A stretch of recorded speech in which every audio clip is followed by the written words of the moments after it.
Damas y caballeros, bienvenidos a el que fabuloso Lucha Hermanos. Hoy es febrero 15, 2026 y el tópico en este programa vamos a hablar de la historia de la lucha libre, programas de televisión, el pasado y el presente. Me llamo Dani, también me llaman Geekdom 101 y una Pendejo 101. That one, ese también, yes. Sí.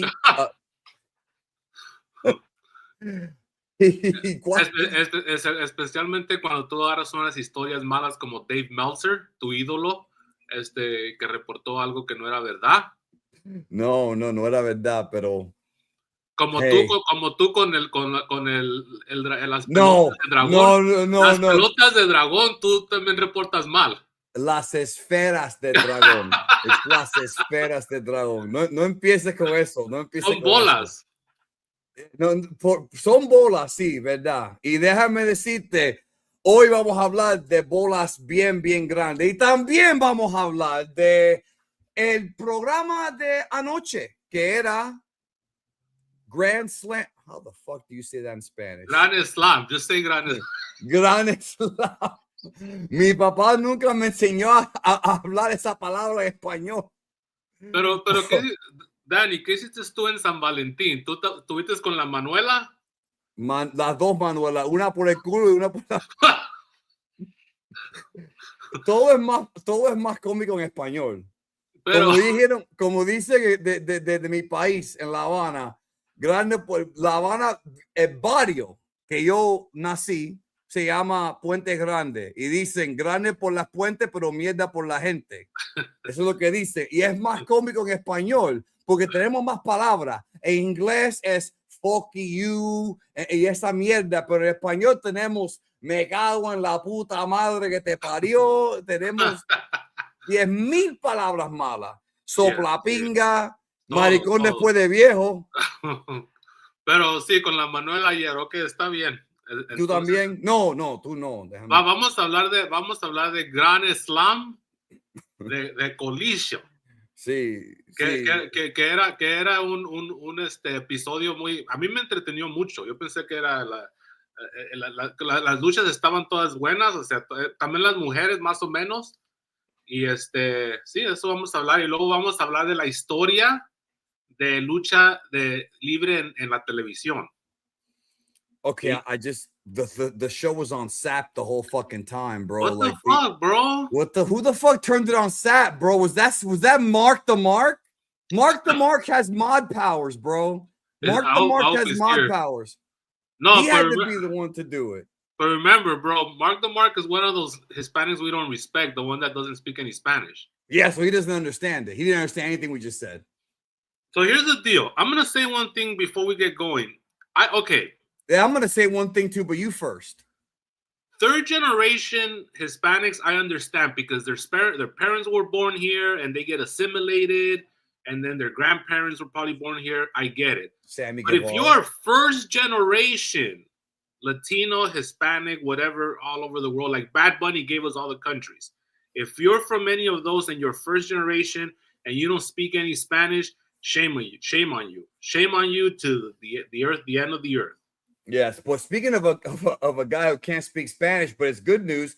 Cain Velasquez is getting out finally, bro. A man who should never, ever have been locked up for what he did. Cain Velasquez, by the way. That's right, brown pride. Especially if you're from one of our countries. Bro, Verdizo Verdum, speak better. That's right. Fabrizio. A Brazilian. But he spoke better Spanish than Cain Velasquez. Yes, and he didn't have brown pride. And he got a bigger pop in Mexico, bro. Look at you, bro. You're losing it. Cain Velasquez gassed out in Mexico, bro. Remember, he gassed out. Okay, but we respect him, and I'll tell you why. Because, and this is very old school Hispanic, his son was graped. I have to use that word on YouTube. Graped. Is that your that's my surround sound turning off automatically, bro. All right. I was like, I hope that your chick, bro. You didn't give her enough last night. Maybe you gave her too much. So his son was graped and he shot the guy And in my country, when I'm king,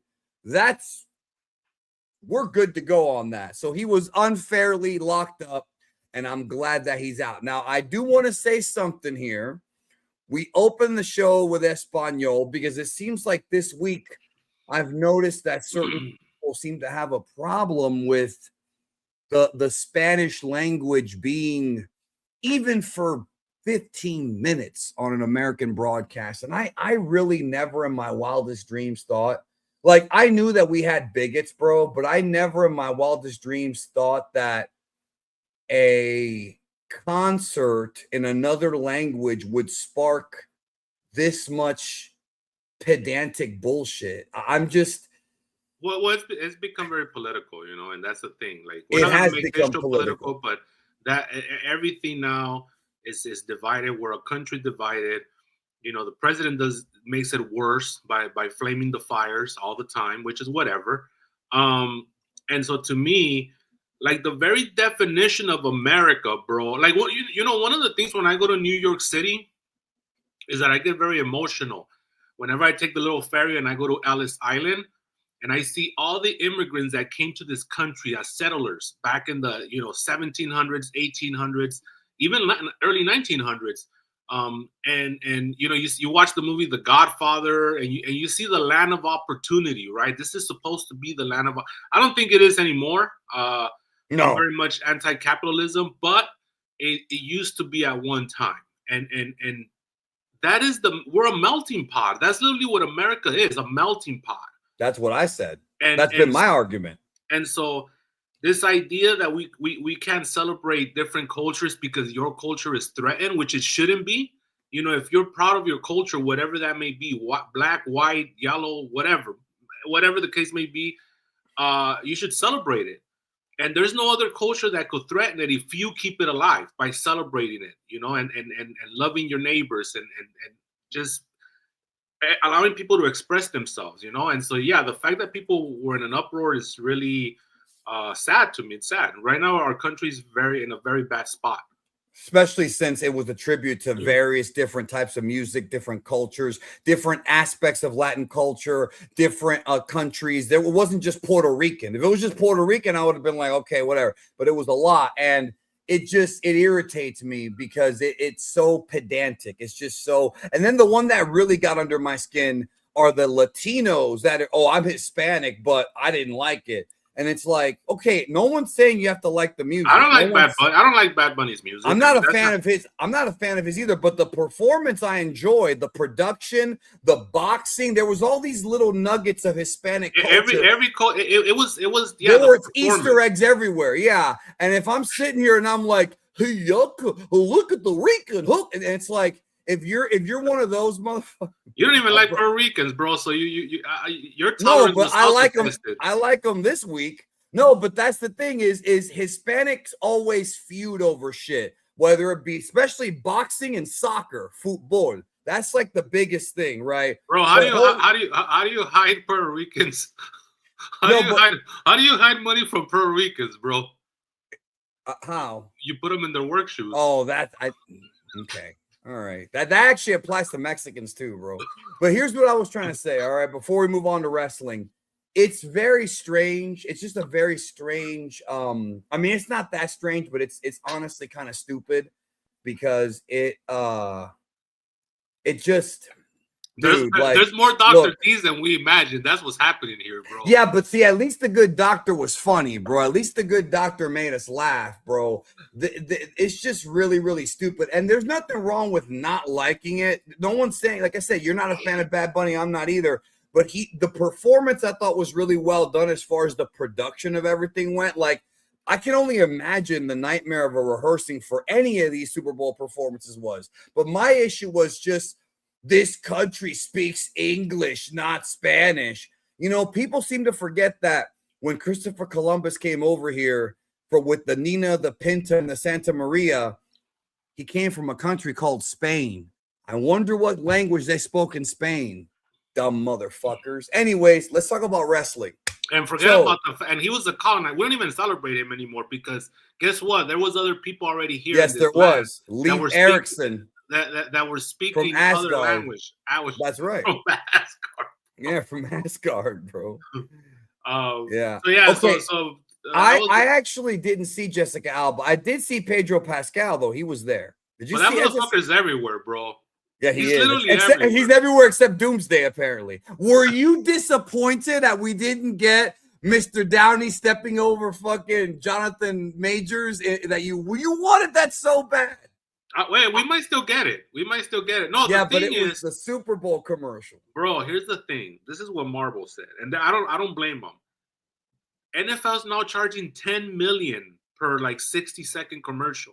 Oh yeah, it goes up every year. And they were like, we don't need this shit. Like, we have enough credibility to we don't need to spend $10 million on a if we put it on the internet, it's gonna blow up like the teasers did, But we might still get it, bro. We might still get it. I like this is really quick on that because we always talk about this stuff too. All I gotta say is this: people that know, because me and you have been talking. There's a couple people that already know. A couple people that cover that. They're excited, and they know like John Campy is excited, and Robert Meyer Burnett. Right, I'm a big mark for that guy. They're both he's a big Star Trek guy, and that's weird. He's the guy that found that episode 9 script. Remember a few years ago, the Colin Trevorrow one? Yeah. I've been following that guy for a long time. But here's the deal: they both already saw the script. They both already they were the one that broke the news about who was in the ship at the end of Thunderbolts. Yeah, that was. I remember. I did hear a rumor. I think it was either Snyder or Daniel RPK that it was supposed to be Doom, but they haven't confirmed. We haven't seen the movie yet, but yeah, that I think that had been out for a while. By the way, what do you think about this question, real quick? I'm excited because Tarantino's writing it, and David Fincher's a good filmmaker. So, and Cliff Booth is a great character. Did you say he was the most alpha of Tarantino's characters? I think so, but he's kind of a quasi superhero. There's this weird so is the bride from Kill Bill. So right, but there's she might be more alpha than Cliff, but Cliff Booth, there was this mystery to him. Like, you don't know where he comes from. Like, he's this guy that just what's his name? Leonardo DiCaprio's character just hired him to be his stunt double, but he gives us like this little subtlety throughout the movie, and now we're gonna learn more about him. Yeah, and Tarantino wrote it. He didn't want to direct it because it's going to be on Netflix. And he does, you know how Tarantino is about. He wants to go to the movies. He wants the theatrical release. But at least he gave us another story. Like, it's kind of like how you and I wanted that freaking, we can't do it now because Michael Madsen's no longer with us, that Vegas Brothers movie. Had he written that, had somebody else direct it, I would have been fine with it. I like Tarantino's universe, bro. I like the universes he builds, and I would be fine if other filmmakers took a crack at it. Yeah, this one takes place 10 years after Once Upon a Time in Hollywood, so it's in the 70s. Yeah, man. So we'll see. I'm excited for. I think it comes out in April or May or one of those. So and they show the teaser at the Super Bowl. Superb out. Well, what about that? But before we're gonna get on to wrestling, this will be the last thing. Nobody died, right, in the Super Bowl this year? No, and they didn't do any satanic rituals this year, bro. It was all Spanish stuff. That's the other thing too. People, my favorite one is the guy who said, "You see those two guys humping each other?" No, bro. I was looking at the 70 to 80 Hispanic women shaking their. I'm sorry, I didn't catch the two guys. I was looking at just like Dr. D said, bro. So they never had that problem because I always had plenty of women. Remember, that was his excuse, right? To not be like Jim Wilson. That's how we should not be like Jim Wilson, bro. Talk about a promoter made love to you. Did you kiss it? Okay, someone's asking if you're drinking, but it's early for you, bro. No, I'm drinking a matcha latte, horchata. That's very white of you. Actually, no, the horchata changes it. So, all right, last thing. That Mandalorian and Grogu teaser was horrible, bro. Did you see that? It was I was like, what? That's it? And there's no hype for it, bro. It's coming up. No, it's coming up in May, and they have no faith in that movie. The 3 talk months. Is that they have no faith in it, bro. That's the final Kathleen Kennedy project, I think, right? Yeah. Either that or the season 2 of Ahsoka, because I think she was still producer when that was being made. Yeah, but Filoni has a lot to do with that, with Ahsoka. Right, that's it. Ahsoka's his shit. So you want to talk about AEW? Yeah. So what did you think of the show? I enjoyed it. I really did. I'm going to tell everybody this. And Draven and I have talked about this privately. I know he likes to fuck with me about like me being biased towards. No, I'm not fucking with you. That's my belief. I know he likes to fuck with me about me being biased towards WWE and not. So I guess the opposite or whatever against. Bro, you want to skip this show?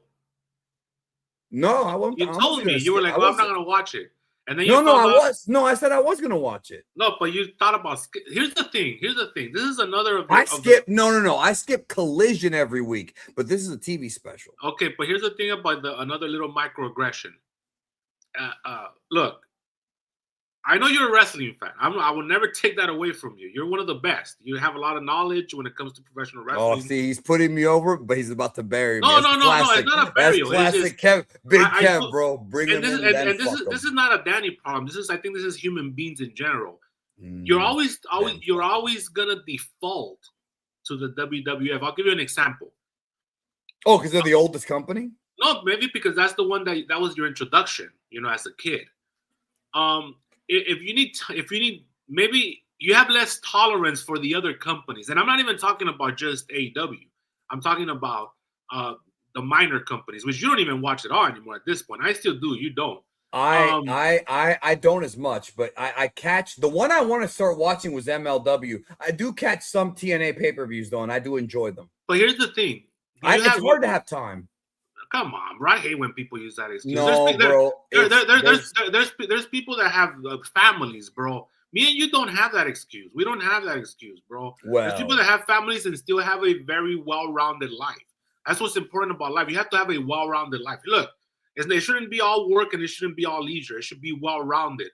Look, you have less of a cord for AEW than you do for WWE. I'll give you an example. You were probably gonna, because you told me you were probably gonna skip this Collision. If it was a Saturday Night's main event, you wouldn't have skipped it. I haven't even seen the last Saturday Night's main event. That's funny you say that. I didn't even see the last one. Which one was the last one? I don't remember because I didn't see it.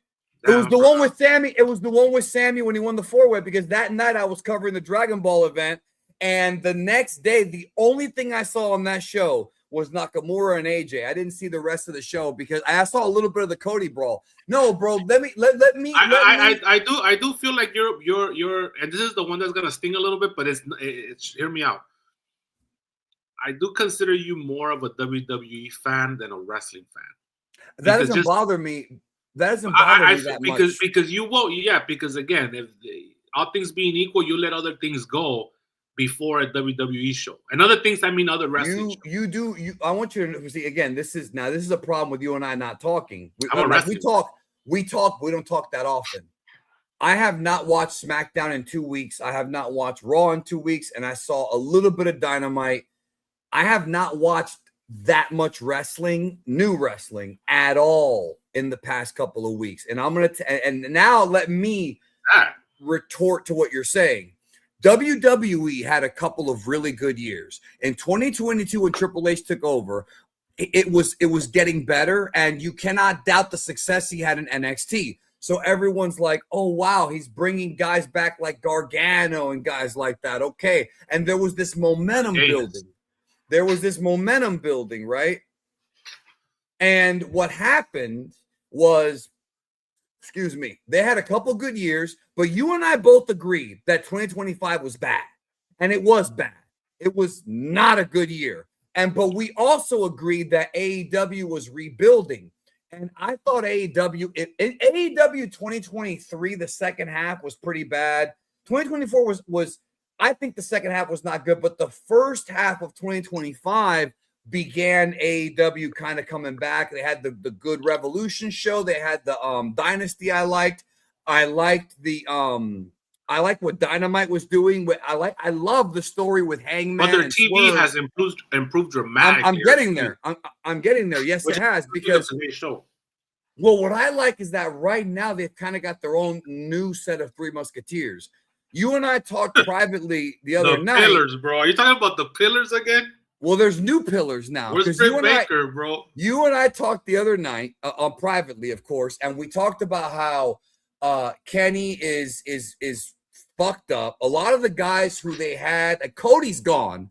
Right? I heard that Britt Baker had a very much a Mickey James situation. No. Remember, it's a remake of the Page tape, bro, with Swerve and Christian. Damn, I was trying to be vague, and you just straight out said it. I said it last week, bro. That was the joke, or 2 weeks ago. I made that joke 2 weeks ago on this show. So, okay. So listen. The TV's gotten better. Here's why: because the booking has shifted more into focusing on Hangman, Swerve, and now that he's back, MJF. For a while, it was Joe. And I like that they've become kind of the new Three Musketeers. Like, if you look at their roster, they've still got like Kenny and Okada, right? You could make the argument that Kenny, Okada, and maybe Kota were the Three Musketeers of New Japan from the mid-2010s to, right? That's fair.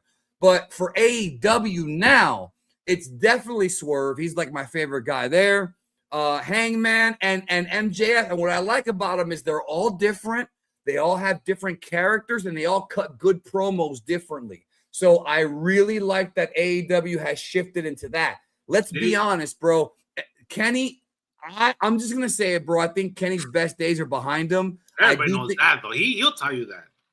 I know, but as far as him, I think he's who used the purple gimmick, bro, Swerve or Christian. You want to answer that one, bro? Well, Swerve is starting to look like Ahmed Johnson, bro, so... Wait, which Ahmed Johnson? 97 or 2000, bro? Well, for Swerve, they're both big, right?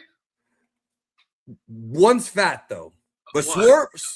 I heard that he's gonna tell Kenny, "You're going down. You're going down." As long as he doesn't fuck up fucking someone's, kidney. Yeah. So Ronnie. Yeah, I do like that AEW has kind of focused on a core number of guys. I still feel like there's too many belts. That's an issue. That's not an AEW problem. That's a wrestling. That's like, wrestling. That's like when you ask a Mark, how do you fix wrestling? Oh, add more tag teams. You know that's not how you. Who cares? No, that's not how you fix it. But it doesn't matter. There's too many belts in wrestling. I've complained about this in multiple videos. Exactly. WWE has 1,000 belts too. New Japan's the one that has like, okay, you got to cut down because they don't have that many guys. Remember, WWE has the Evolve belt, and there's belts. The speed titles. Yeah, the speed title. You count the AAA titles? Well, yeah, I watch it every weekend, bro. I'm a fan. That's probably one of my top 3 companies right now. I was just wondering if you counted it as a WWE title. So, did you see the promo that Kenny and Swerve cutting each other on Wednesday? I liked it, and I'm excited for Dynamite this week. That's the kind of shit. That's the kind of shit that I like. I want more of that. We talked about this, bro. And we're gonna get more into this as we get into pro wrestling TV past versus present. One of the things and we've talked about this. I've talked about this. I think you and I are a little slightly different when it comes to our opinion on TV wrestling, but I think you understand where I'm coming from. TV wrestling should be, in my view, mostly angles to set up bigger matches. Now, I think you are more into like matches than I am, which is fine. I'm not saying you're wrong or I'm wrong, and so is TK. I'm not saying you're a sicko. No, I'm more into matches than you, but he's more into matches than me. Yes, and I'm not gonna disrespect you and call you a sicko, bro, because even though you always. Well, you could. I wouldn't care. No, I'm not gonna do that to you, bro. Yeah, I'm an AEW fan. Maybe I am a sicko. Have you seen the way they behave on social media? You're not a sicko, bro. All right. I'm sparing you, bro. Guys, he's not a sicko. All right. Don't come down on him. Trust me, bro. It's not good. It's not a very good place. Let's just say that your real life career would have a field day with these people, bro. And we'll leave it at that. You and your cousin. So what I'm trying to say is that, I like when they do good angles, and I loved AEW's angles in 2019, 2020, 2021. And so it is getting better. And WWE, I mean, look what's going on with Wrestlemania, bro. Like we know one match and we hear rumors, right? But like this buildup is gonna end up being worse than last year. And then Braun's out now. Braun was a big part of the show, and now he's out. Yeah, and that came out. He's gonna be out for 12 weeks. He was booked against Seth, right? Yeah, so I think from the vibe that I got on Monday, I think they're gonna slot Logan Paul into that spot, but Logan Paul already wrestled Seth at Mania. So what about Logan Paul, Bad Buddy? That was the rumor that we had heard for a while. He's pushing for that. He's pushing for that, but it would have to depend on Bad Bunny's schedule. You know, he's a very busy guy. But I would be okay with that. Well, of course. I mean, that's a big match. But the thing is, I don't know who's gonna replace Braun Breaker with Seth. Maybe Seth won't even come back. Maybe they'll just ice him to after Mania now that he doesn't have a spot. You know. But the thing that was funny to me, because we heard the rumblings how Paul had an all hands on deck meeting last week because the tickets for Mania ain't moving. They're at 36,000, which they're 10,000 less than they were at the same time last year. They were concerned, and to me, like, the hubris of these people, because it's like, we know why they're not selling, because they're fucking expensive, and there's no buzz. It's a combination of that. But I feel now they push the market to where now people are like, we just can't go, because not only are you going to 2 nights of Mania, you got to buy SmackDown, Hall of Fame, Raw, the hotels in Vegas, the hotel, the plane ride. Right now, the country is very scared to do anything. We live in very scary times right now because of politics. So there's a lot going on. So like, Triple H needs to see that. Does he live so much in a bubble, bro, that he doesn't? So he's thinking it's creative. Creative is not good, but it's not at bottom levels either. So what makes me laugh is that this motherfucker threw away a WrestleMania card that only he knew, bro. Like, why does he? He threw away a whole card. He's this is not working, but people you don't know if it's not working because you haven't told anybody other yet. Than one match, only him and his inner circle and that chalkboard they got in the back from whatever that show's called. Yeah. Maybe we'll see it in a year, bro, when they're doing this time period. We'll see all the matches. We will. No, we will. We will see it in a year. That's not even maybe. We'll see Nakamura versus Haku on there in the back, bro. I wish, bro. I wish. Because remember, his one of his nephews was my Uber driver a couple weeks ago, bro. At the shoot, bro. Did you pop up with the Reservoir Dog quotes too, bro? That should be No, that was okay. But I want to say to J19, I miss old school promos. Check out the segment with Swerve and Kenny Omega from Dynamite last week because it was great. That promo exchange I felt would have been perfect for even a pay-per-view match. And I kind of hope that we get a fuck finish in the Wednesday match or something that's unresolved because I do want them to go to pay-per-view with that one, and then we can really see some good shit. But yeah, the bottom line is that WWE has fallen apart. I mean, it's collapsing, bro, in front of us. Now, obviously, they're still making money. No one's going broke. They're not getting rid of the water coolers. We're not down to ham and cheese sandwiches like Big Kev told us in '95. But they cut ticket prices 25%, but they're still overpriced. Yeah, all that did was put the prices as they were last year because they raised them about 25% this year. So all that did was put them back. So I'm waiting for them to cut them up, get a little more desperate, you know, and then cut them down a little. And then I might go to Mania this year. I'm thinking about it. Backlash is going to be in Tampa, and I have considered going, but 5-6 matches, bro. 5? No, come on, 6 is too much, bro. 5 matches, maybe even less. There have been some that are. What was the last 6 one? Oh, fuck. It wasn't besides Mania and besides SummerSlam. I think it was it was one of the shows in Philly, bro. It was a couple years ago. A couple years ago, bro. I know. And yes, Big Kev did give us a lot of memories. That was like when you were like, I have a vinyl collection. You're like, how many you got? And you go 4. No, I got 6. I got 7. So, sports guy says he's going to go to Double or Nothing at the tennis court in May. Time to say that in Spanish for us, bro. That's fucked up, man. So not only does this guy can't talk Spanish, he also likes the Yankees, which they suck. They always choke against my team, the Dodgers, and he lives in New Jersey. So all 3, brother, I say a prayer for you. You know what, brother? I'd rather live in Jersey than New York. Here's one from bro. Que Dios te bendiga, because you're gonna need it. Does he know what that means though? I don't know, bro. Ask your mom, bro. She'll tell you. All right. So all right. I got the AEW page. Excuse me. I got the AEW page pulled up here. We don't have to go match by match or anything like that. I do want to. I have the page right here pulled up. We'll start with Mox because I want to talk a little bit about Mox, bro. That was the opener match. Yeah, the Continental title. I know when you think about your AEW bias, the biggest poster boy for that is John Mox. He's one of them. No, the biggest poster boy is Orange Cassidy, but we'll talk about him soon, bro. Which is weird. That's a weird hang up for you. No, it's whatever. Not. No, it is not. But I'll talk about that. I'll talk about that when we get there. So Mox has turned it around, bro. Like Mox is actually kind of funny now. I find him funny. Is that weird? Somehow he did the opposite of his old partner Roman Reigns, Big Joe, as me and you and the clique would call him. He decided he's gonna start putting over people when he turned. He's not a babyface; he's a tweener. When he turned tweener, he kind of added a lot of comedy to his repertoire. I noticed that he's putting people over, and he's very endearing now, bro. Somehow I don't know what happened, but he's very endearing now.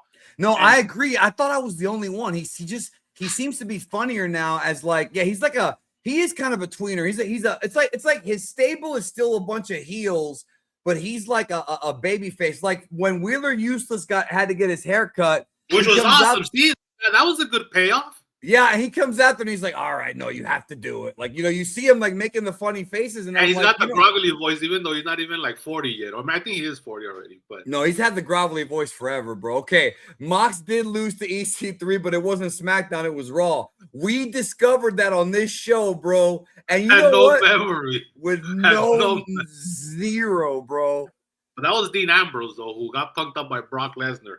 2019, brother. Now that story's even worse because Brock Lesnar's weak, man. He saw a shell, right? I mean, because he has diverticulitis. So the fact that Mox stood down to him is even worse now in hindsight.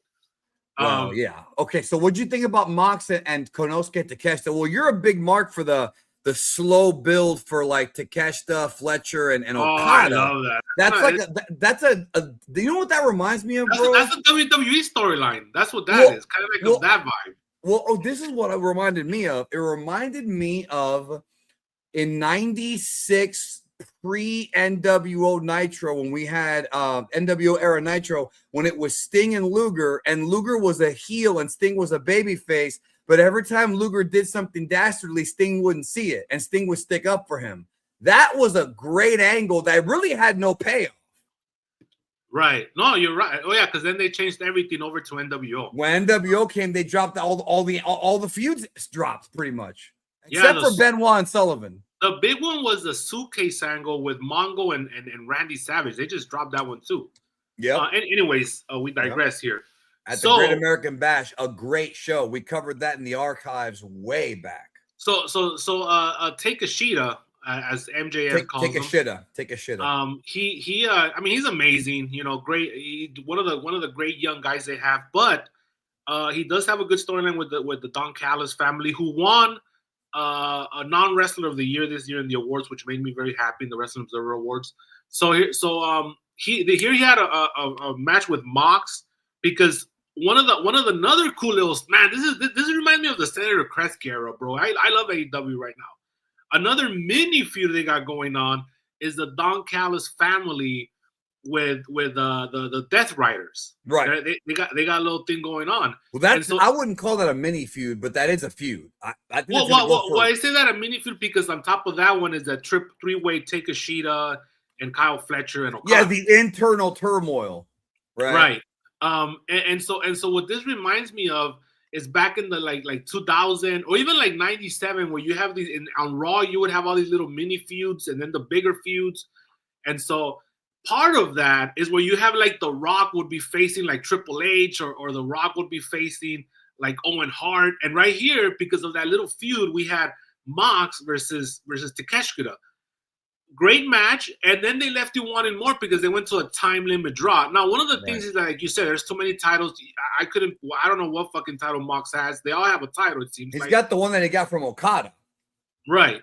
And the thing is, it builds into the Okada feud. Right. Because he wants that belt back. Because he wants the belt back. And so on TV, they had like that very passive aggressive, like I wish you luck, but he really wanted to win. Like all these little things are awesome, bro. And it's from guys who English is not their first language. Imagine if the rest of the country was like that. But here's the thing, bro. This is where TK really did a good job. He subverts our expectations with previous established things already set up, because we know that Okada can't speak Spanish. I mean, well, he could speak Spanish, but he can't speak English very well. As good as Naito. Naito can speak Spanish, bro. Of course, bro. He's Alpha, bro. He tried to steal the spotlight from fucking. He took 2 hours to come out. Tanahashi was like, he was about to do the fucking Jey Uso, bro. The fucking fuck that guy, bro. That's my fucking poster boy for Paul's failures. Yes, it is. So they have that whole thing going. Oh, and they had that promo, right, where Okada apologizes to Kyle Fletcher. Perfect English, bro. Long promo. And then this is my favorite part. He pauses, and the marks are like, he's gonna say his catfish, right? What's this bitch? Yeah, and he didn't say it. And then, see shit like that, bro. Like set shit up and then pay it off. Was that too fucking difficult, Paul Levesque? Well, he used to do that, bro. I mean, you know that Paul. He did that once, bro, with the bloodline. I'm talking about even in the NXT days. Like, he's capable of it, and that's what sucks is that we've seen that he can be a good booker, bro. Did he say hooker? So no, but I'm just saying that's what's frustrating is that we have in the back Paul Heyman, genius, Michael P.S. Hayes, genius, and Alpha. We've got Paul, who is a student of the game. I don't know about Road Dogg, bro, but and then who else on the creative team? Ed Koski. Bro, Road Dogg was made to look like such a fool on the Unreal show, bro. I know. The two guys that came out the worst were Chris Abyss and the Road Dogg. And LA Knight a little bit too. Well, he fucked up once. I mean, that ladder match. So yeah, I'm not gonna throw Bruce Pritchard in there, bro, because Bruce Pritchard's a good producer of skits and vignettes, but he's not. He's a puppet of Vince, bro. Like whatever Vince thinks as far as in-ring promotion, that's what he. So he's not a very good. I don't think he's very good as far as Ronda Rousey thinks that he's still connected to Vince and putting Vince ideas in the company. So, but do you blame her for thinking that? I mean, they're tight, bro. No, but she's also, brother. I don't want to say cluster B, but yeah. So, okay. So, but she'll fuck you up, though. Not me. I'm a man, bro. Listen, bro. The day Marina Shafir will fuck you. Was booked on this card. The day that I lose a fight to a woman, bro, you can put 2 right in here, bro. It'll never happen, bro. I'm too much man for that. All right. In case one misses, bro, like Eddie Graham, and Eddie. Bro, you got like Chico Ortiz head, bro. Ain't gonna miss, trust me. Okay, that's true. It might it's so thick it might ricochet off, but it ain't gonna miss. What do you think about the AEW Women's Tag Title match? The Babes of Wrath against Tech. What's her name? Megan Bayne and Penelope Ford. Tecla's the other chick. Yeah, Tecla's a spider bitch. Yeah, I think that Willow Nightingale's to the point where I put a humping on her now. That's how I feel about Harley Cameron. Yeah, but I mean, she's never been unattractive. Who, Harley? No, never. But it's more than that. I think Harley Cameron is extremely. You wanted to do that puppet gimmick with you. Yes, yes, I do. Yes, I do. Yes, no, she's very talented, bro. She can play the guitar. She can do puppets. Like she's like sports entertainment. Like AEW. I've always said she's a piece of Americana, like Vince said. Yeah, remember when we first started doing this show live, we had to pretend like everybody's new, bro. What is the KLB? It's Broadway. It's unbelievable athleticism. So AEW, I've always felt like WWE needs a little bit more like classic pro wrestling, which is why I like the stuff Triple H did for those 2 years. And AEW needs a little bit more sports entertainment. I think we're getting there with AEW, though. Will you agree with that? We're getting there. And yeah, I do agree with you. And I think that WWE should, and they have in the past, but they need to really get refocused, bro. Like this, if this WrestleMania fails, bro, they better have all hands on deck for the entire year at this point. Bro, like they have that Ilya Dragunov segment on SmackDown that's always good. Like if you talk about the US title thing? Yeah, if you want like your 5-star whatever every match, week, yeah. Every week this motherfucker's wrestling. He got a fucking great match out of the Miz of all people.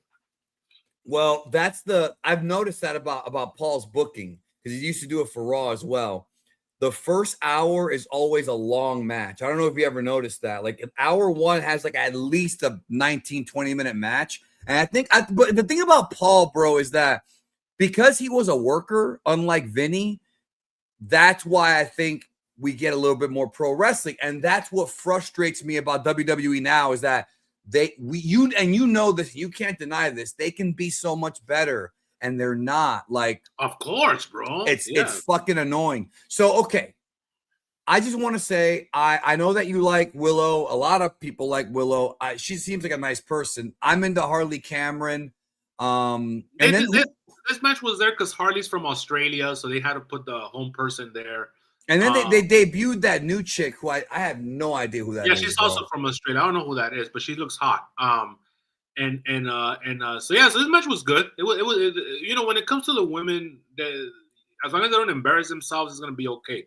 What was the next match? Okay, now this was the match of the night, and I'm gonna tell everybody, go out of your way to see this. You need to like it, even if you have given up on AEW, or even if you don't like AEW. I noticed that you're a Hangman Mark. Go out of the beginning. He's really improved, bro. He's a his promos have really improved. He's a great all-around guy. Like and the thing I've noticed about him is his matches the thing that's weird about Hangman is he never gets put in the category of like Kenny and Okada, Dave's favorites. All right, let's keep it a buck. Will, right? But he always delivers the big matches, bro. So Keith Lee, what happened to Keith Lee, bro?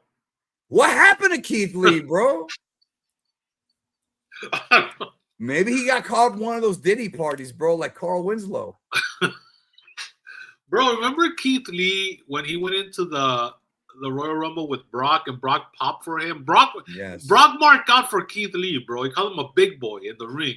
And remember when he went toe-to-toe a month earlier, 2 months earlier with Roman Reigns, that Survivor Series, and the place I was in the building for that one in Chicago. And then his career just never went anywhere. That was when the guy said, all right, Geekdom. One of your favorite stories. You were sitting next to a guy for hours and he knew you the whole time. So is that your favorite? What's your favorite story? That one, the racist guy who said the Which N-word? We could never say. We could say it, but it won't be the same. No, but you still don't remember what he said. You always change it up a little bit. And then my favorite one is when you were driving the car without a windshield, bro. What about the Batman in the wheelchair? You added that it was raining, bro, when you were driving the car. It was. It was raining hard. It was terrifying. Saiyan Suplex says Alberto Loco is his favorite. That's a good one. Remember, the story of Alberto Loco, for people who are new, I got to tell them this. I went to Cuba. I went back to Cuba when I was 10, and we went back to the Dick Steiner the collar. Well, I'm getting there. Because you added to the story, bro. You Mandela affected the story. It wasn't a dog bowl? No, that's what you added. You added that he eats from a dog bowl, and that's not. You're probably right, though. So I went to Cuba in 1994. Now, I want you to understand something, ladies and gentlemen. If you've ever been to a country that's poorer than America, a third world country, you will notice bizarre things that would never happen here. You'll see some cool shit. You'll see some weird shit. I went to Cuba with my dad. My dad took me to El Barrio. We went to the fucking in Puente Grande, whatever. I don't know why I'm getting a call on a Sunday, bro. It's from Japan, bro. No, bro, I know what it is. It's for refills of medicine and shit, but I can't do on Sunday. Anyways, I wish it was from Japan. It's somebody giving you a scoop from Dragon Spheres, bro, from Japan. The Esferas de Dragón. So we went to Cuba, right? And we're in the neighborhood. Now there's porches, right? and I see this guy barking, right? The guy had a full beard. He looked like Gandalf, right? He had the full beard. He was bald and just like shaking. He was like the Ultimate Warrior, bro, shaking the rope, and he was shaking. Or like the Poste de Simmons will say Javon Evans now because he does that. Yeah, and he had a collar around his neck and was chained to the back of the door. And I looked at him and I was scared. I was like freaked out by him. And my dad goes, "No te preocupes, esa Beto el loco." Like nothing, bro. Like it's normal shit. So he basically told me in Spanish, "Don't worry about him. That's crazy Albert." So this guy Alberto el Loco, not fat Albert though, with the lips. No, not fat Albert. Nobody's fat in Cuba, bro. But this guy, right? Yeah, this guy was straight up like there was obviously there's a mental illness there. There's low functioning something, but he was barking. And I kept asking my dad, like, what is his story? And the only thing my dad told me is his sister takes care of him. And then I asked, what's going to happen when she dies? He's like, I don't know. So he might be dead for all we know, or they might be arrested. But this man was in the neighborhood with the rest of the regular people barking and yelling. And people were just walking by him, no selling it, bro. Like it's normal. Like it's normal shit. Bro, J457 saying that your chancas explode when you went to Cuba. He's a mark for the show, bro. Bro, I have a question though. That's another story.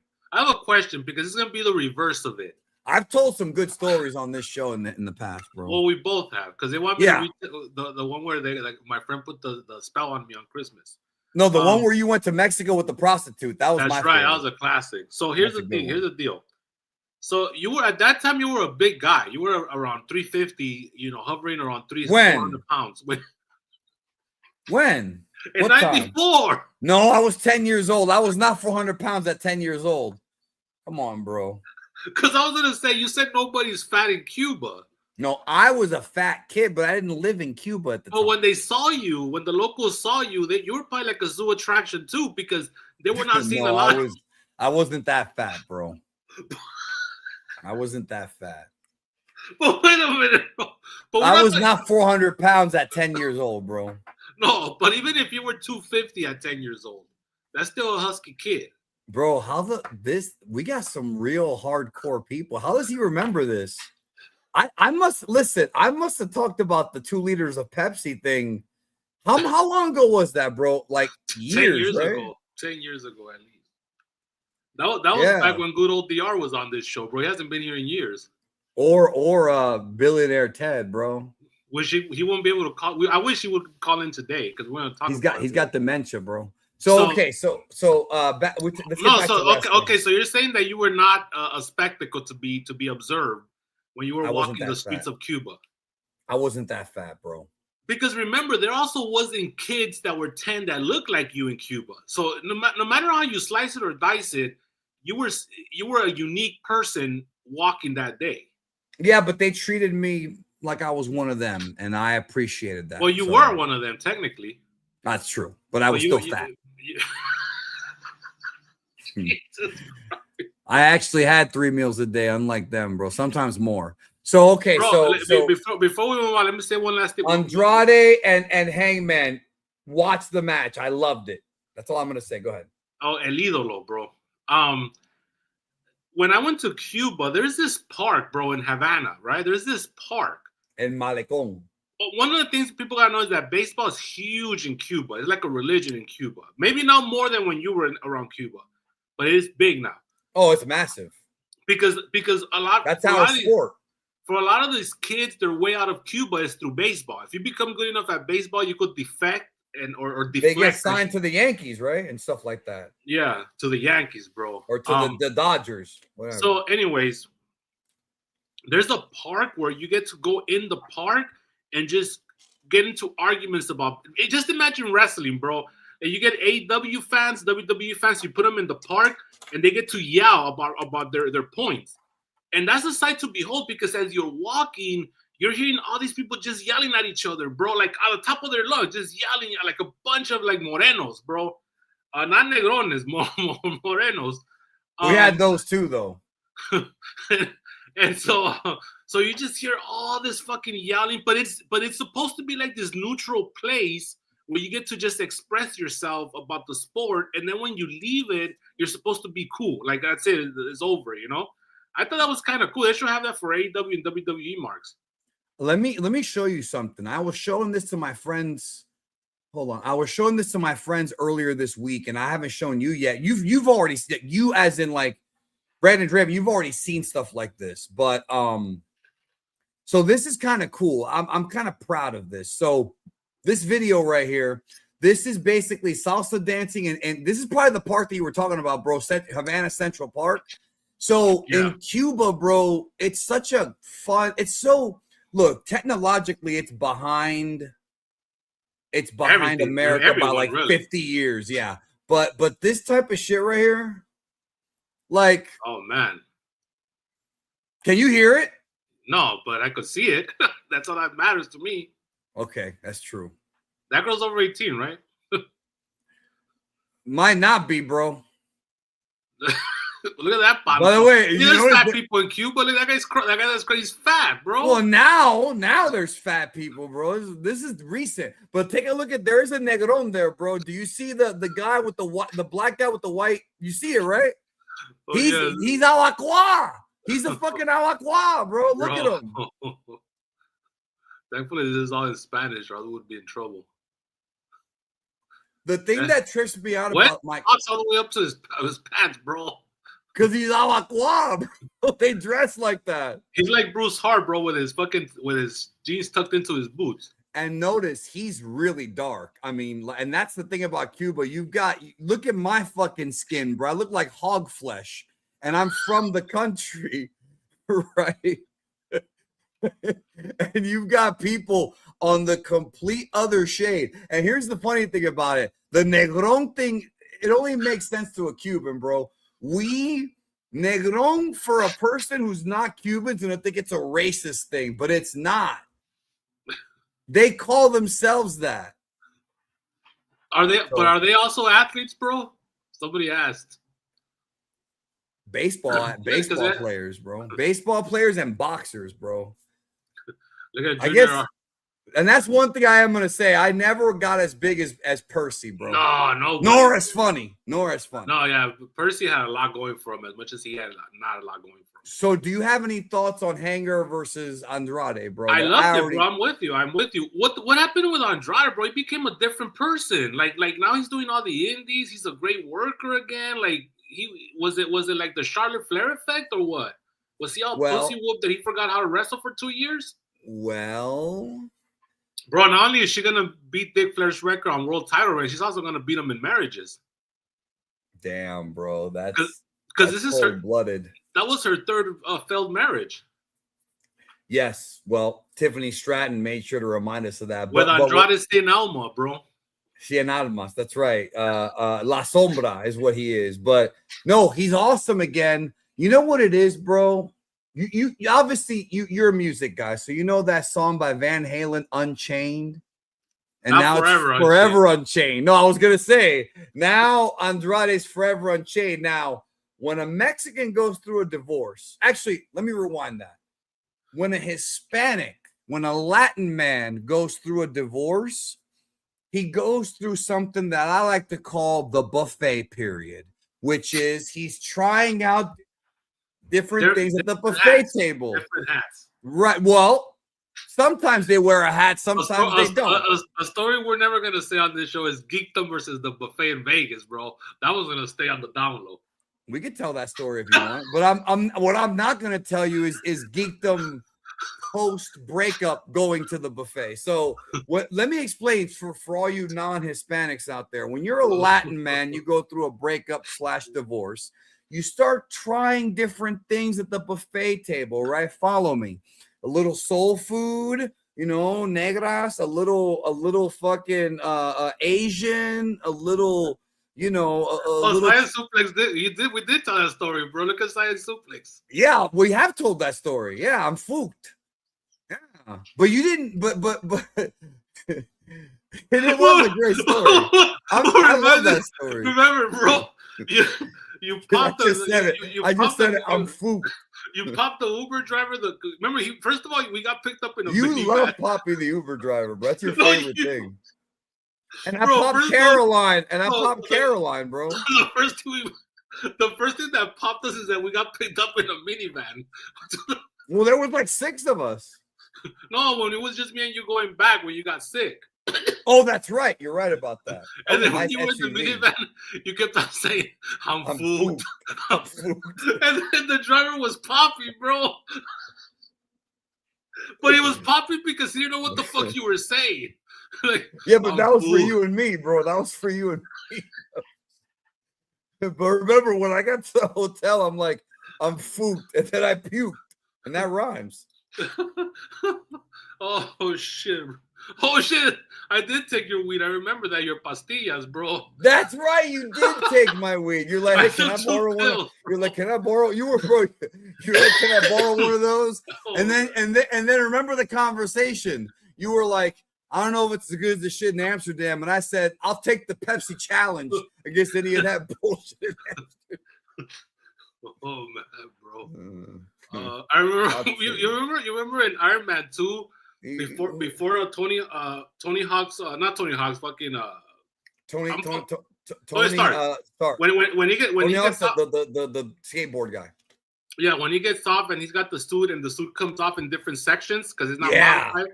Yeah. That was you when you got to the hotel, bro. Your clothes came off in different sections, bro. Yeah, all over the floor. Because I was fucked, bro. I was fooked. I'm fooked. I was fooked, bro. That'll never happen again, bro. Bro, you had a smorgasbord of pills, bro.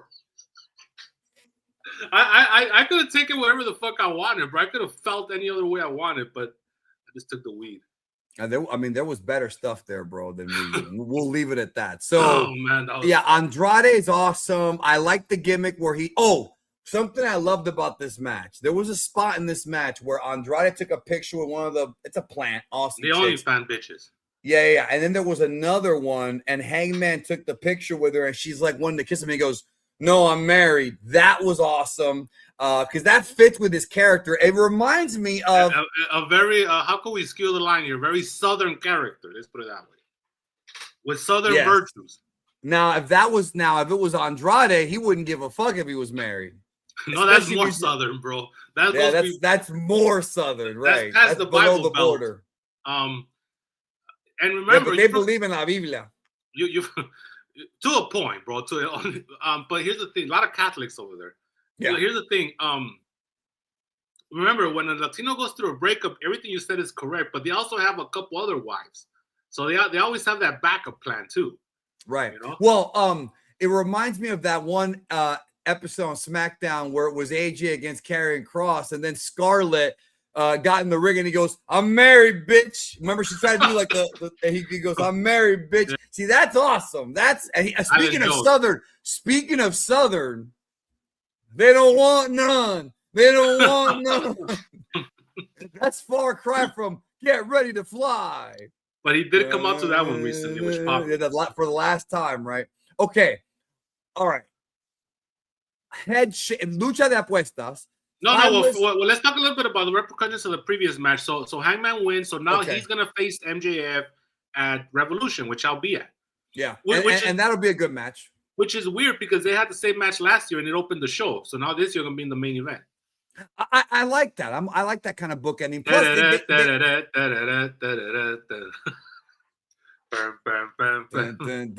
remember, we popped because that was his song. AEW didn't make the song for him.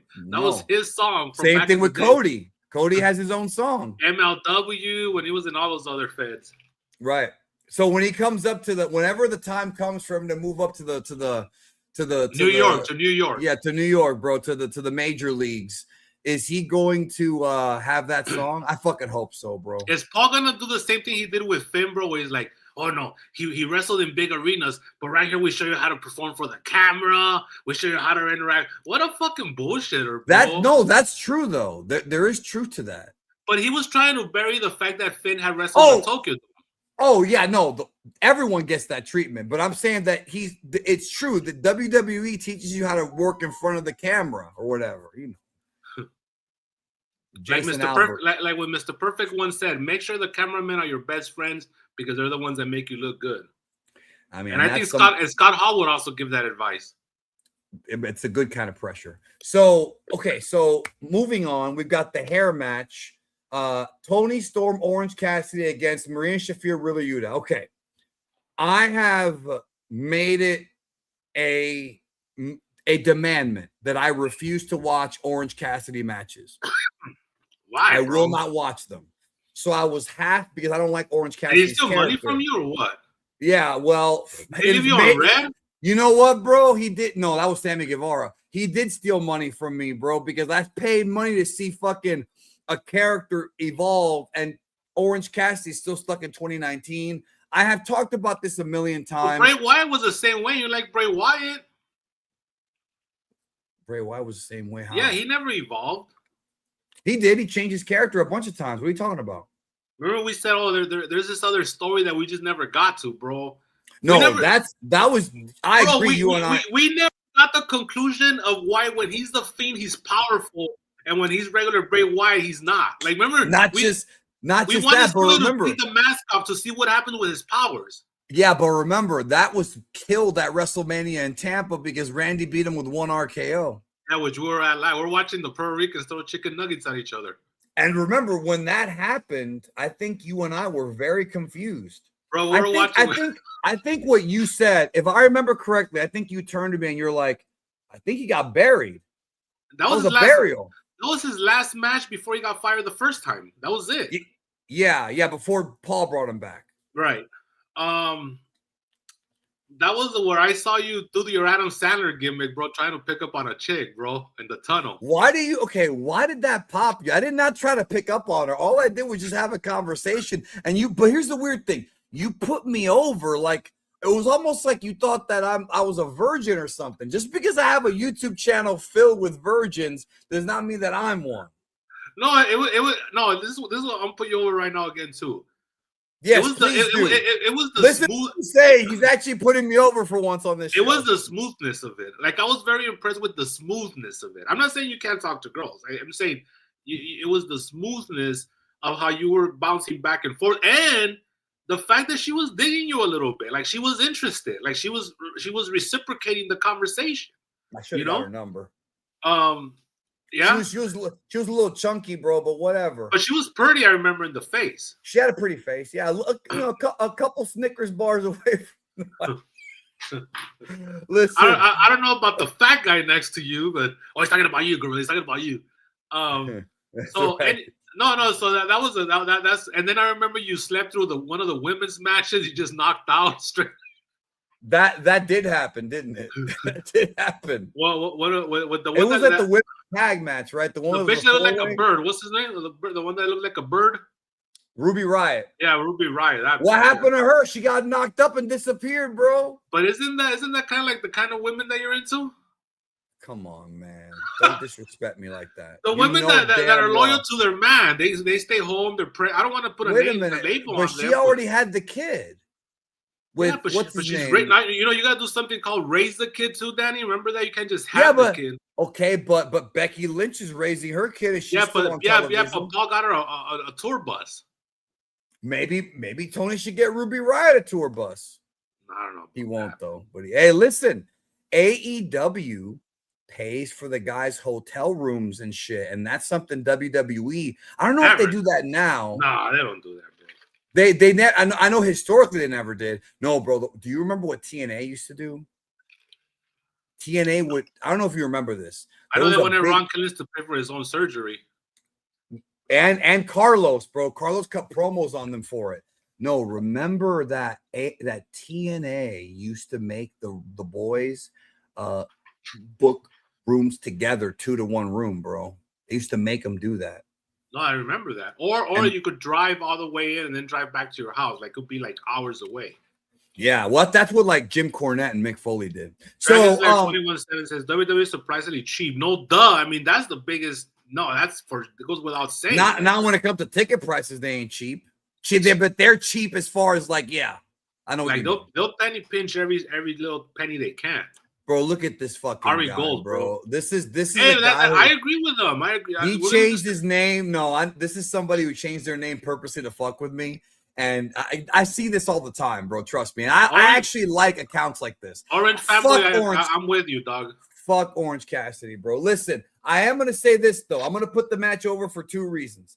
Number one, first of all, we knew that Wheeler Yuta was going to get his hair. First of all, this popped me in that 1980s wacky wrestling, bro. Well, she's one of my favorite characters. Tony Storm decided to take a power driver. I was just going to tell you that. Look, let me read you. She took a power driver. I'm going to read you this right now, bro. I sent our buddy the Clink, who loves pile drivers, I sent him this last night. I said, hold on, where is it? Put over Orange Cassidy, bro. That was a good match. No, fuck him. Hold on. No, that's the WrestleMania tickets. Which is the one that Frank Drake popped for, bro? That was a different. You sold that. Well, I was laughing so hard I forgot to reply. I'll be honest with you. Okay, yeah. Well, every time we think about him, But it was so random too. Forget about that, bro. This is what I said. I said a man just pile drove a woman on a box of crates in wrestling in 2026, and it was in AEW. Yes, and that was awesome. It was awesome. And I love how she sank into the darkness, bro. No, that I enjoyed that. I actually liked that. Flipped into the back of the boxes. And again, I liked how Mox came out and like after Wheeler lost, like, well, you should just do it. And then they did the classic where they grabbed the hair and they cut it. I like how when she first cut his hair, he goes, you're hurting me. Like a bitch, bro. That was good. And no, but they should have done the old school one where they put you to sleep with the sleeper. Oh yeah, and then that was Brutus the Barber. They slap you in the head to wake you. Bro, here's what I was gonna. Or they put water on you. I have a question about this. This is wacky wrestling from back in the day where they knew their audience was kids that didn't think this deep. But there was I've been binging the Big Four from early '90s, right? And there was a spot where somebody got somebody in the sleeper. Right? Oh, Piper put the Mountie to sleep at the Royal Rumble. Right. And then Bobby Heenan said, it was a choke. And then Gino says, no, I was a sleeper. But it's the same shit. Like, you're cutting off the carotid artery, bro. But they always say the choke. You know what? No, I'm going to tell you a wacky spot. Let me know if you remember this one. Do you remember that wacky spot in WCW where Hogan got put to sleep on a sleeper and Savage did the elbow drop from the top rope to wake him up? Yes, that happened. Hogan was out, and then Randy did, and then Hogan, and when he hits him with the elbow, Hogan pops up. That's how they woke him up. But what is it? What shows that? I don't remember. I know it was on Nitro. It was like 95, 96. He got put out with a sleeper. It might have been Piper, or it might have been a heel. And then Randy on the top rope does the flying elbow, and he wakes up. Purple Bond saying nobody's saying that Orange Cassidy's a main eventer. Let me ask this Purple Bond saying something, bro. Because you better be careful, bro. This guy, okay. What about this guy? He's Puerto Rican, bro. Doesn't matter, bro. Here's the deal. Orange Cassidy's not in the main event in this show. Why is he bringing up the main event? That's true. I guess because he headlined against Mox. When? 2 years ago. Remember? Yeah, he did at Full Gear 2024. He did. That did happen. And I know because I fucking turned off the match. Anyways, this wasn't it. I like the finishing sequence in this match too. There was a lot of false finishes. I like how they said, fuck it, we're just going to have men against women violence. I don't know. Yeah, I like that. Reason. Because, look, I think when it's done in a cartoony way like this match was, it works.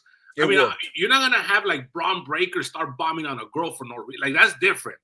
But in this situation, because it was cartoony, it's undercard match, I think I'm okay with it, And Toni Storm, her character in and of itself, I mean, that's one of my favorite characters. But she is losing something though. She's not as over as she was like a year ago. Well, I think it's because she's been out of the women's title picture for a while. I think they're trying to come up with things for her to do that isn't just going after the women's title. But this is one of the issues with, and it's not really a problem, but it's difficult when you have a roster this big. You have to fitting everybody in. Like it's not. That's the thing about booking is it's not that easy with AEW's massive fucking roster. And they have a huge roster, you know. So like both companies do. But I do believe it or not, as much as I hate Orange Cassidy, I like that he's a goofy character with Tony. And I think if they keep Tony as like, if they could use her as like some comedy fodder before they rebuild her to face off against another, because the problem with her is she beat Mercedes and she beat Athena, right? So like she beat all of the big challengers, so there's not really anything left for her to do. Maybe her against Tekla or whatever will draw and all in. Yeah, that's a new match. That's a new match, but we don't know how over Tekla is because the thing is that she's got the title, right? Like, yeah. When Chris Statlander had it, like she wasn't over. That was the problem. Like she wasn't over. No, she wasn't because Tony Storm set the bar so high. Right. So now that Tekla got it, we'll see. Because Tekla's a heel, so she's a little more over because she's got more heat. But we'll see what happens. The only other character that was ever on Tony's level, I feel, was Mariah May, bro. That was her best rival.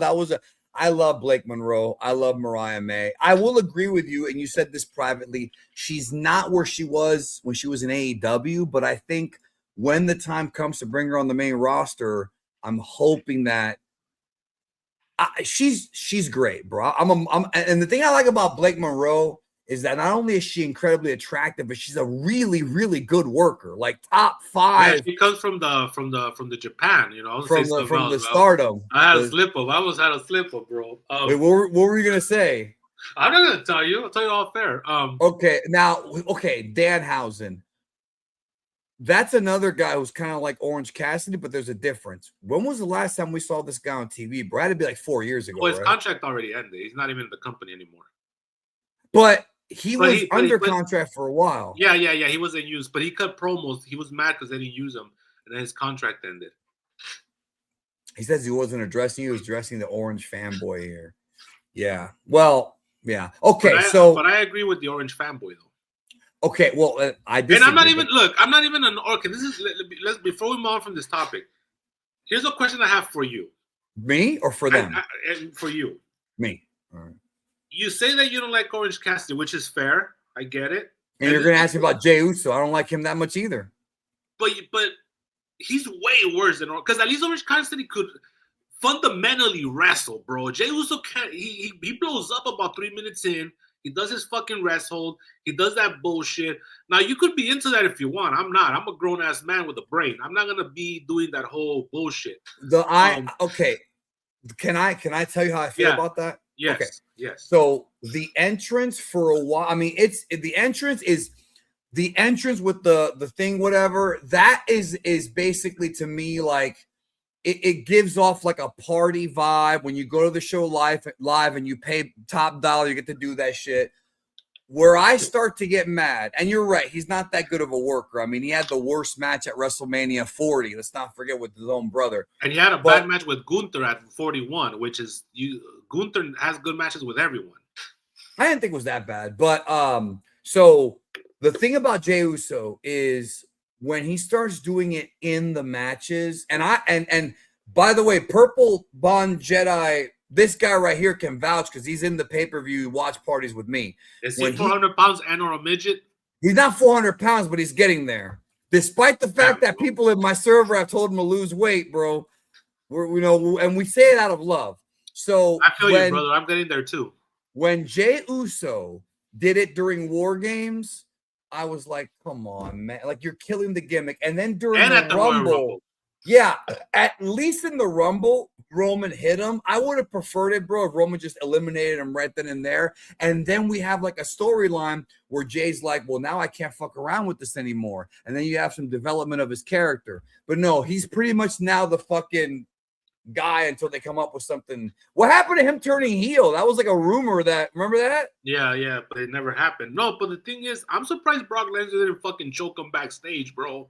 Because Remember last year when Drew McIntyre got eliminated? He was gonna fight Damian Priest because LA Knight because he was in the way or something, right? Yeah, and it took away the attention from the elimination, which was supposed to be a big deal because it was gonna start the Damian Priest Drew McIntyre feud, right? But here, Brock gets eliminated during the entrance with absolutely no fanfare. No one really even noticed, and then I don't know if Brock lost his shit or no reports came out, but I wouldn't have been happy. Because that was a big deal, and then it was like, well, this fucker's still going down the stairs with his fucking bullshit, you know? Yeah, that was weird. That was a strange. And nothing came about that, bro. He just I'm done with it, bro. Like that was a bad Rumble, bro. Now I think about it. No, it really was. It didn't sit well with me. Okay, TNT Championship ladder match: Protostar Kyle Fletcher and Mark Briscoe. One of my favorites. Which one? Well, I'm guessing Kyle Fletcher. Yeah, I don't like the guy from Delaware, bro. No, I'm gonna quote you. This is something you said on Remember, this I wouldn't respect those. I don't care what, bro. I don't care about the past. I don't care what happened 2-3 years ago with his rest in peace, his brother. We respect him because of it as a human being. But we love that guy. There's only two Briscoes that I respect in the wrestling business. This is what you said. I'm gonna quote you because I remember this. We told the story of the big cat Ernie Ladd knocking out. You can't even finish. Yeah, he knocked him out, bro. He knocked out, allegedly, he knocked out Jack and Jerry Briscoe, right? Okay, but the story should end there, and it's already amazing. No, there's more to it. Yeah. He threw him in the back of his truck and drove to, was it Eddie Graham's house? Yeah. And then dumped the bodies in the lawn, bro, and then just left. Which is what we call bullshit because I don't think that's how knockouts work. But okay, no, or Ernie Ladd's tougher than we thought. But when you told the story on this show, what you said is I'm talking about Jack and Jerry, not Jay and Mark, because anybody can knock them out. That's what you said. Well, look at Jay's teeth, bro. It seems like he's been knocked out a few times. You mean Mark? So Mark. Okay, and Jay when he was alive. So Tommaso Ciampa comes into AEW. Wins the TNT title from Mark Briscoe. And does the job like a week later. And then does the job. But I think the reason as to why they booked that is because Kyle it was an Australia show and they got to put the hometown. So I think that's why they did it that way. I think they should have. Okay, I do too, but I think they could have just gone with Kyle against Tommaso Ciampa like at this show, but maybe there was some kind of visa issue. Like you never know. So the bottom line is they had a ladder match and it was pretty decent. And the thing about ladder matches, man, I don't know if I've told you this before, but do you feel like maybe we have way too many ladder matches? And I'm talking about, I'm talking about with WWE and AEW, because we've got TLC, we've got Money in the Bank, we've got those multi-person tag ones, we've got the casino ladder matches. Like, I feel like starting in the 2000s, maybe the mid 2000s, I think we have way too many ladder matches, and I think that the allure of that gimmick is kind of gone. That's right. I agree with you 100%. And throwing cage matches in there, but we've been saying that forever too. I think that either AEW or WWE needs to take a break from ladder matches, bro. They just had a 6-man ladder match for the NXT title. Yeah, right. You know? The one that Joe Hendry won. Right. Because they don't have no stars in NXT, bro. We just talked about off air. Okay. I'm going to answer this question, but brother, you're asking a Dragon Ball question. You know how much I hate this. You're asking a Dragon Ball question on a stream that's about pro wrestling. So I'm going to answer your question because you donated $2, bro. So thanks. Maybe I'll go get a Snickers bar with Lex Luger. He says, yeah, well, no, those are like $8 now, bro. Those are $6. Yeah. All right. So does the world dislike and despise Yamcha? No. Moving back to professional wrestling, bro. What about Mark Morrow? Does the world dislike or like Mark Morrow from Dragon Balls? How do you know about Morrow? Bro, all right. A wrestling question from Junior. Thoughts on Maven Huffman in and out of the ring? He's a great businessman. I like his YouTube channel. Somehow he connected with the audience and he became huge on YouTube, which when you look at the stats, very charismatic. He's got 800,000 subs, bro, just by being Maven. But what But what's starting to happen is because of that. Now you have Buff Bagwell, you have David Otunga. They're trying now. You have all these other wrestlers trying to do the Maven formula, and it doesn't work. It worked for Maven one time because he's Maven. He's a very charismatic guy, and he says, and he tells good stories, and he also fucked Florence Henderson on that fucking, what was that show called? That the Surreal Life. Remember that? Remember that shit? Yeah, bro, he did, and he died about his mom dying in Tough Enough. You said you didn't know. I'm not gonna come down on you, bro, but look around. Look, there's nothing here at all that says Dragon Ball. This is World of Geekdom. Like, brother, read the room. Ryder Strong. He's Ryder Strong. No, he's Camden Ryder. I thought it was Ryder Strong. Read the room, bro. Read the room. Okay. This is okay. We got a $20. All right, some real money. I have an answer for this one, bro. Right off the hop, it's gonna finally some real money coming in. No, not Florence Pugh, bro. Florence Henderson. No, bro. What's his name? Fuck Florence Pugh. Fucking Oppenheimer. Okay, Dragon Slayer. But I don't know, bro. Does this make me sick that I don't know if I would take either A or B, bro? No, that just makes you. Well, not now because she's all the fuck a skeleton, but like Florence Henderson back then. Well, remember he got her years after Brady Bunch. This is like when she was already old, but she had a little bit of a MILF thing going on. So I can see that. First of all, she's got no titties. She's young, but she has no titties. I'm not into Florence Pugh, bro. Ever since Midsummer, bro. No thanks. And she's got like a round face, and I'm not really into round faces. Okay, I have an answer for you right off the hop here, bro. This is a good question, though. I have an answer for you right off the hop. Ready? The NWO. I mean, it didn't even have a payoff, right? That's what I'm saying. But it should have. It should. Bro, I agree. Remember that episode right after a Starrcade 97 when they were imploding, and then dude, it was so awesome because everything was there for a great implosion. First of all, the Civil War of the NWO. First of all, Randy Savage was the nutcase of the group. He was the loose cannon, which fits perfectly to his character. Yeah, he was kind of fucking with everyone. And then there was that episode at Nitro that ended in a cliffhanger where Big Kev turns around and he punches Macho. Remember? And then Macho falls down. And then it's like, oh my God, what's going to happen? And they go off the air. And then Big Kev is like, fuck, I fucked up. Like, bro, they had all the that was good stuff.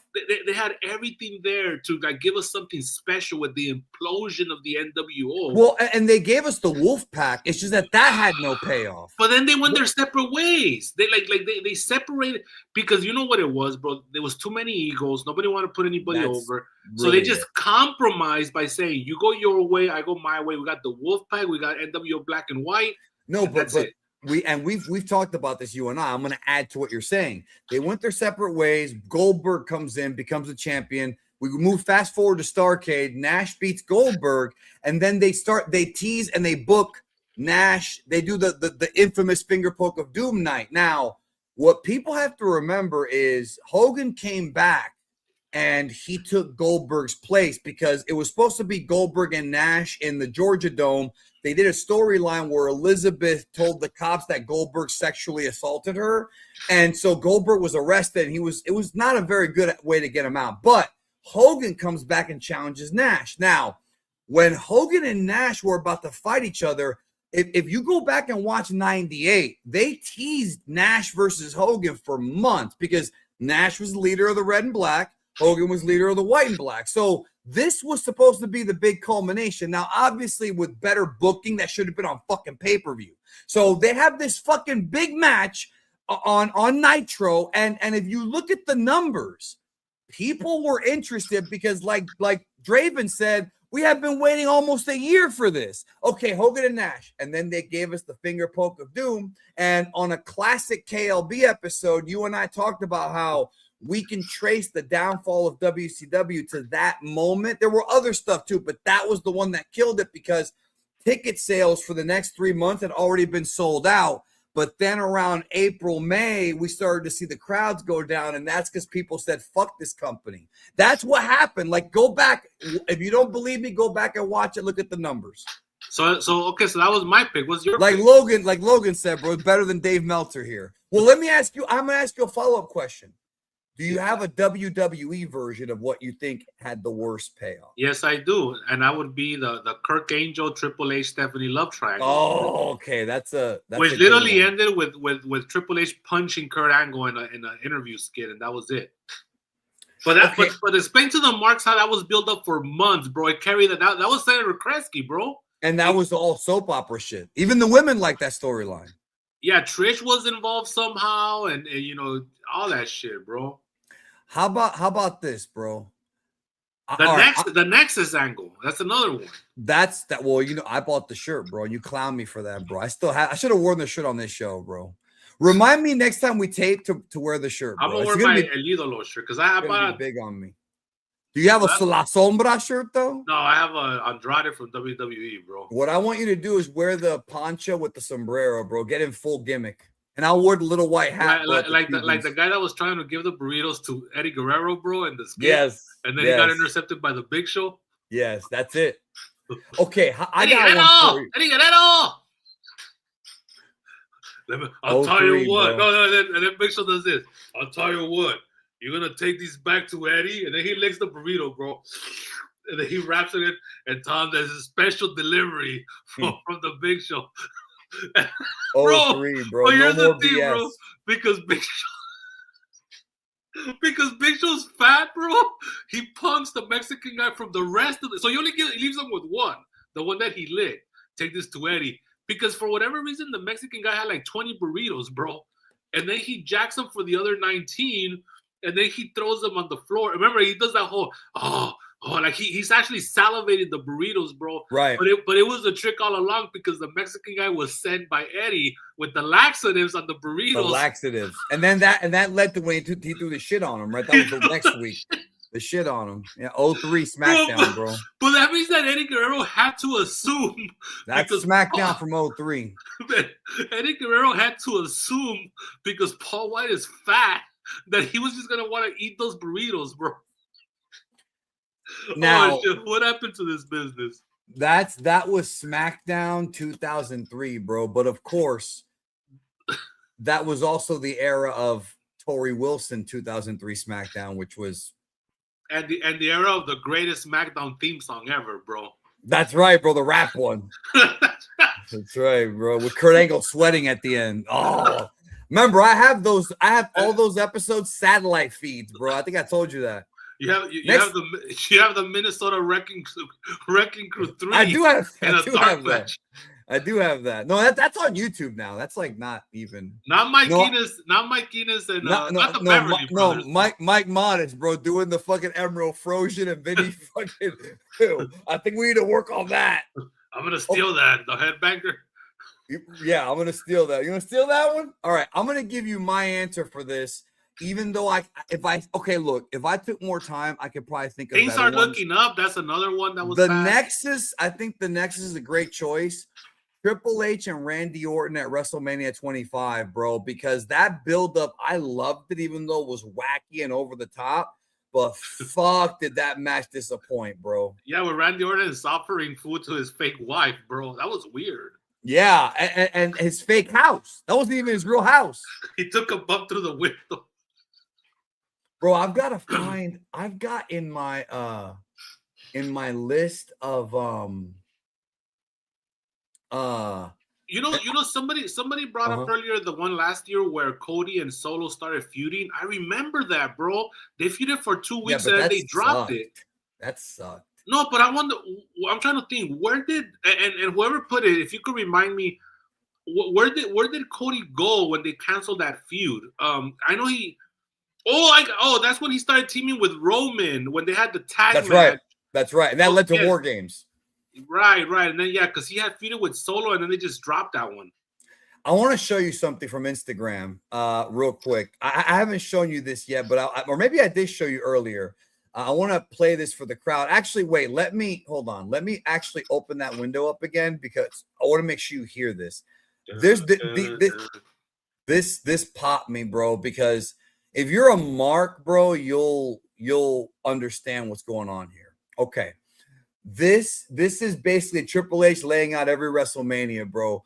This pops me. All right, ready? Yeah. All right. Will expect me to win because it's stupid. I'm gonna pedigree you and lay there for 4 hours. You're gonna beat me, but then you're gonna walk away and die. You know my badass song by Motorhead? Well, guess who's gonna play it live? Drowning Pool. You haven't wrestled in 5 years.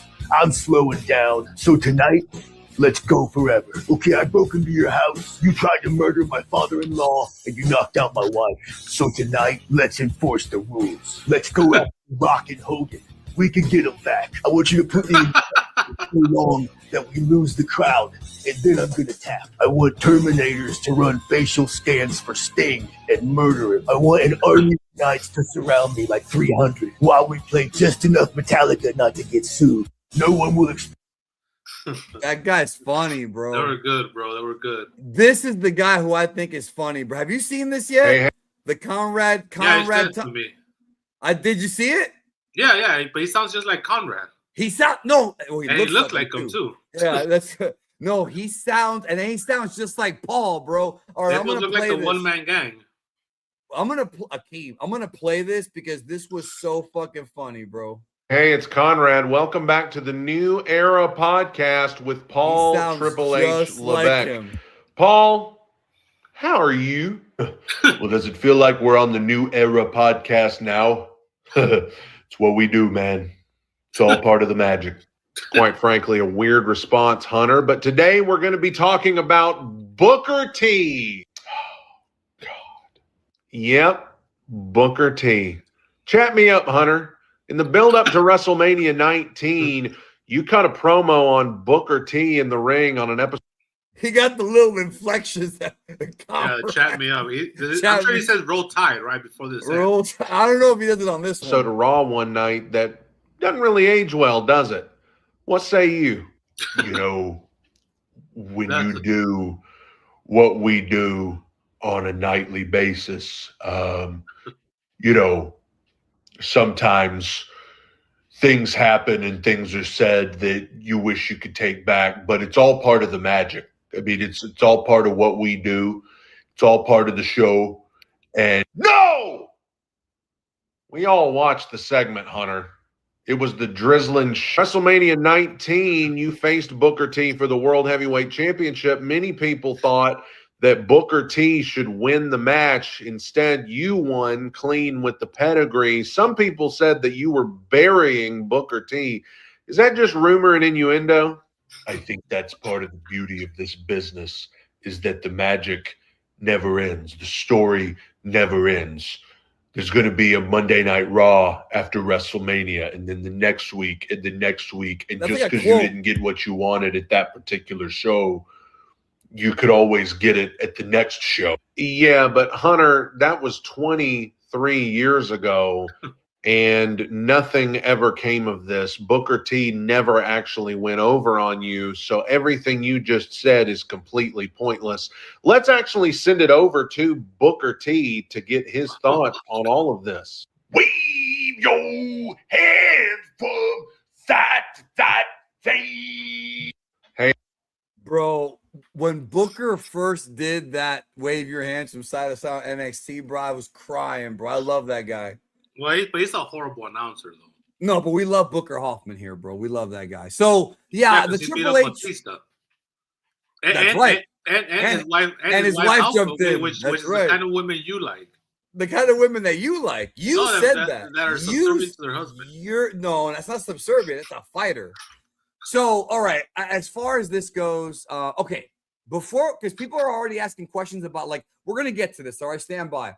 Let's wrap up the AEW thing and talk about wrestling television. So, Kyle Fletcher, Mark Briscoe, do you have any thoughts? No, really, really good match. I'm a huge mark for Kyle Fletcher. He's one of my guys that's going to be headlining WrestleMania one day. 26-year-old stud. And I can see him as world champion in 2 or 3 years. AEW. Oh yeah, for sure. AEW, yes, and also WWE one day. He ticks all the boxes that Triple H likes. You know, so he's going to be a big star. And 6'5" or whatever. Yeah, he's tall and he's young. So MJF, Brody King, honestly, okay. we all knew the finish. There's no way Brody King's gonna win the title. They edited out the fuck ice thing, which whatever.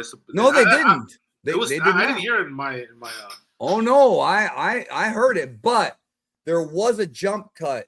You could hear the fuck ice thing, but then there was a jump cut. So they may have edited some of it out, but they left it in for the most part. But the match was okay. I feel like maybe they should have closed it with Hangman and Andrade, but they wanted to have Hangman come out and do the face-to-face with MJF at the end. It was all right. They could have reversed it. They could have had MJF come out after Hangman won and then still give him the... No, but also TK is very much a traditionalist when it comes to the world title. He always loves to have the world title on last. It's rare that he's going to have a show without the world title being the last match of the night. Yes, I think in this case, just because of how good Andrade Hangman was, I'm not saying that MJF Brody King was bad. It just wasn't as good. I remember the last time I got really pissed at TK for that rule was when I was there last year when he had Cope and fucking Mox close the show and they had like a WWE style fucking main event. And I was like, bro, like we had fucking Kyle Fletcher and Will Ospreay kill themselves on a cage, and you're gonna close it with two guys giving us a WWE main event style fucking rest holds, and get the fuck out. I was pissed, bro. Was that Dynasty? No, that was Revolution last year. Oh, that was Revolution. Okay. That's where Christian tried to come in and cash the briefcase or whatever they have over there, and he fucked up and he got pinned and he lost the title opportunity. Right. So I was pissed because the crowd started turning on the match, bro. The people were leaving. They were saying bullshit because the match was the WWE like slow and plotting, and I was like, bro, like don't you fucking think like it's obvious this was gonna happen after the show. Remember, bro, that's also the show that gave us the Mariah May Tony Storm blow off, which was a great match, bro. Yep. You know, and then it gave us the Will Ospreay match with the blow off with Kyle Fletcher. Yeah, in the cage. And it gave us was it Okada against Pac? Yeah, that was another great match. That was the opener, I think. Yeah. No, the opener was the main event this year. The opener was that's right, MJF and Hangman, right? Which is a great match, and then we also got Swerve and Ricochet. I mean, you had a night great wrestling, and then you're gonna close it with fucking Adam Copeland and fucking John Moxley, bro. Dean Ambrose. Edge and Dean Ambrose. What do you think about this comment right here? Which one? This one right here. See, he's tapping Sky Blue, bro, so I'm not so sure about that. Well, yeah. Oh, well, I can't. My Kyle Fletcher is more home. Nah, bro. No, you got that's post 87. Bret Hart would disagree with this. No, that's a post 87. That's a post 87 comment, bro. A confident man that likes women, that likes to fuck women, and that fucks a lot of women could get away with wearing pink any day of the week. Bret did it, and we know he fucked a lot of women. It's in his book. European women too, and African American. He was into African American and European. No, he was, like I said earlier, bro. He loved that buffet table, and he was a torta pounder too, because Julie Hart was in exactly the fashion model at that point. No, but he also had a lot of extracurricular friends on the road, bro. Remember what he said in his book? Some guys like to drink, some guys' vice is drugs, mine is women. Even though Dynamite Quito said he was doing crack with them, okay, Brett, whatever. Yeah, well, JYD and him were doing crack together. I don't know how true that is, bro. Allegedly. So anyway, so the match was okay, like you said. The whole ice thing is kind of getting out of hand. I hope it doesn't fuck up Brody's career. But it was what? It was probably the weakest match of the night. I know the women's match and then this one was probably the weakest match of the night. But it does set up the table for some nice storytelling going forward with now we have the main event for Revolution. We have FTR versus the Young Bucks at Revolution. That one got started on Wednesday. And that they've had like how many matches at this point? Like 4 or 5. But they're always great though. No, they're always good. Yeah, they have good chemistry. And then remember, it depends on the roles too, because now the Young Bucks are going in as baby faces and FTR are the heels. Right. So it changes the dynamic. So we'll see. I mean, I think Kenny Omega, there was something that he signed up for something in Japan. He might not make that show. He's trying to get out of that commitment. That's probably where they're gonna have Swerve and Kenny this coming week. It'll be a shame if he's not on the card, but whatever. So yeah, AEW is fun right now, bro. It's really fun. They got a lot of good things going, a lot of angles, wrestlers that have a purpose. They got out of that whole like 20-minute match for no reason bullshit. Like if you notice all the matches, they serve a purpose. It's more balanced now. Right. So yeah, and that's all I wanted, bro. And I would look when I criticized AEW, I was criticizing the television, though, which we're going to talk about in a minute now, wrestling television. But the pay-per-views have always been great. But now it's even more great because you're getting more bang for your buck. AEW's tickets are not as expensive as WWE's, and you're getting full 8 to 10 match cards, sometimes even like 15 if you count like the. They're the opposite. They go a little too long, bro. I don't want to sound like a post 87, but they go a little too long sometimes. I talked about that. I did a whole video comparing the two, and I feel like, but you're still going to get a better value from AEW. Well, yeah, because you're going to get all the stars. You're going to get all the stars. Whereas in WWE, unless it's like a Royal Rumble where everybody's booked, you're not going to get all the stars. Wisco Dippers says, what do you think was the better show during the Ruthless Aggression era of Raw or SmackDown? Me personally, I say SmackDown. Well, it depends on the year. It depends on the year. That's exactly what I was going to say. 2002 SmackDown, 2004 Raw. Hold on. 2003 was SmackDown. 2004 Raw. 2005 was a little bit trickier because they were both pretty good, but I'm going to go with Raw. 2006. You were dialed in during this time, so. I think Raw was better in 06. 07 SmackDown. No, I see. I disagree. Okay, no, you know what? Raw. The first half was the first half. Yes, the first half was great, but the second half of 07 was Edge and Batista and Taker in that 3-way feud, and that was awesome. Yeah, because Raw had the whole. They had the Randy Orton Edge thing, right? Was that Vladimir Kozlov getting that push already? That might have been on SmackDown later.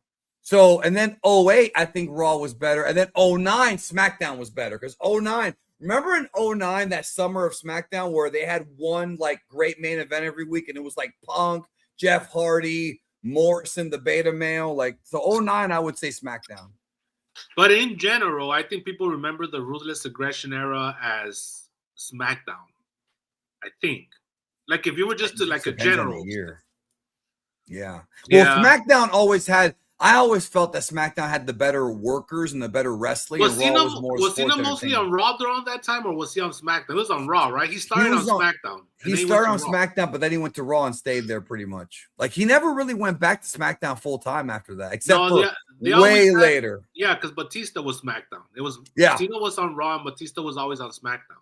But then in 09, they moved Big Dave to Raw, and then he had that feud. Remember, he helped out Triple H, and he feuded with Randy Orton for most of the year. And then he feuded with Cena, and then he left. Yeah. So, I mean, again, that's a good question. It's just, we should do a topic on stuff like that, like an actual entire show on just reviewing different eras and when they were good and when they started getting bad. I could do that, yeah. Write it down. All your Dragon Sphere ideas. Make a little section for wrestling ideas, and then write down all that shit. I got notebook paper, bro. I'm writing it down. So, all right. Can we talk about the injustice of Cody? What's up with this guy, bro? Like, thank you for your super chat. I don't know what you mean by he's headlining WrestleMania again. I don't see. Bro, there's no injustice. He changed the match, bro. He has enough stroke to. He's the one that. No, if anybody got fucked over, it was Big Joe.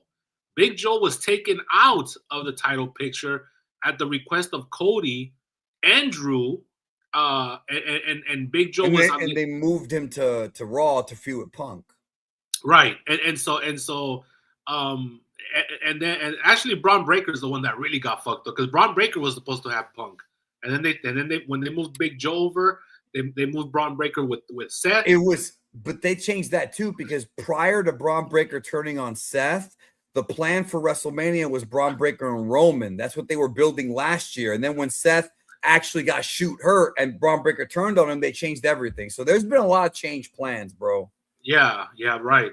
And now Braun and Seth are out. Both, so who knows what's gonna happen? No, maybe they'll wrap up their feud later in the year. Maybe they'll be in the gimmick battle royal. I don't know. No, they haven't had one of those in years. I wish, bro. Okay, first of all, his name is not David. His name is Draven.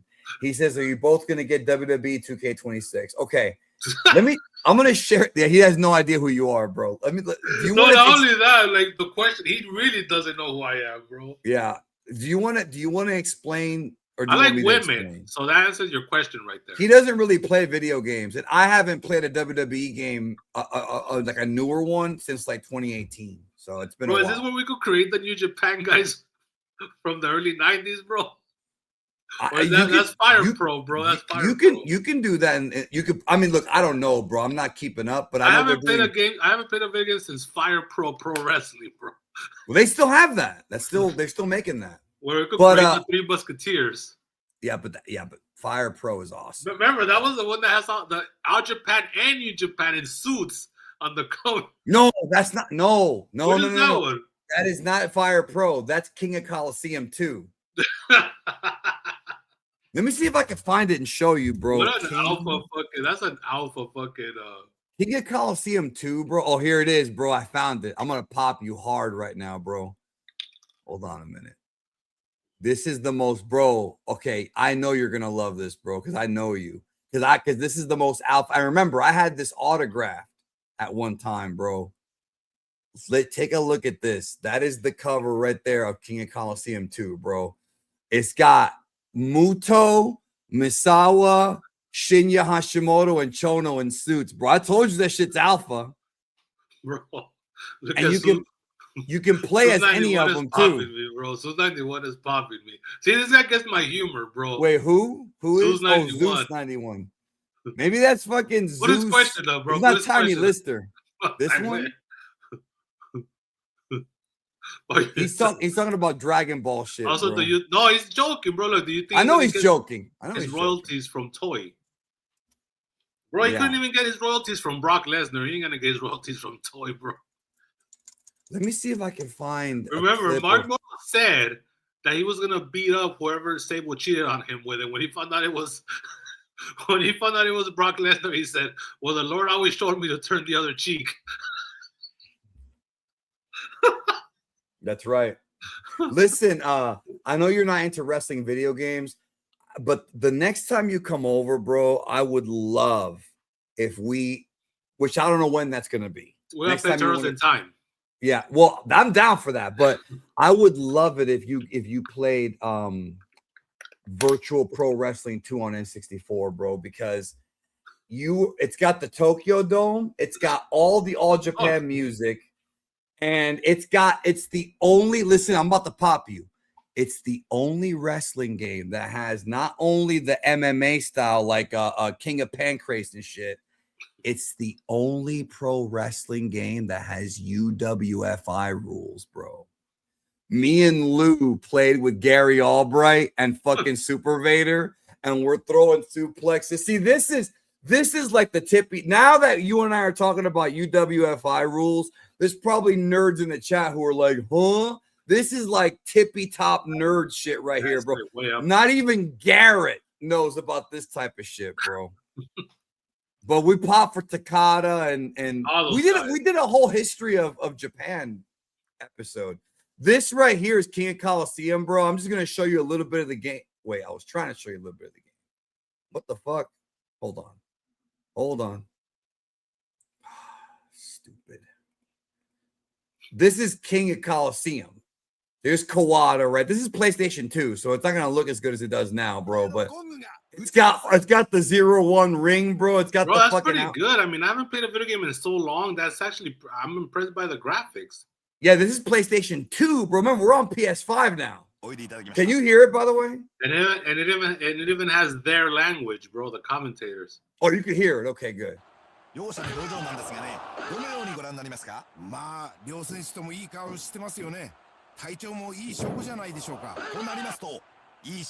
a 3D Fire Pro, basically. And notice the crowd pops.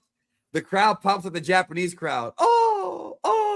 Bro, it says right here, if Vince was still around, what wrestler would he give the ice gimmick to feud with the LWO?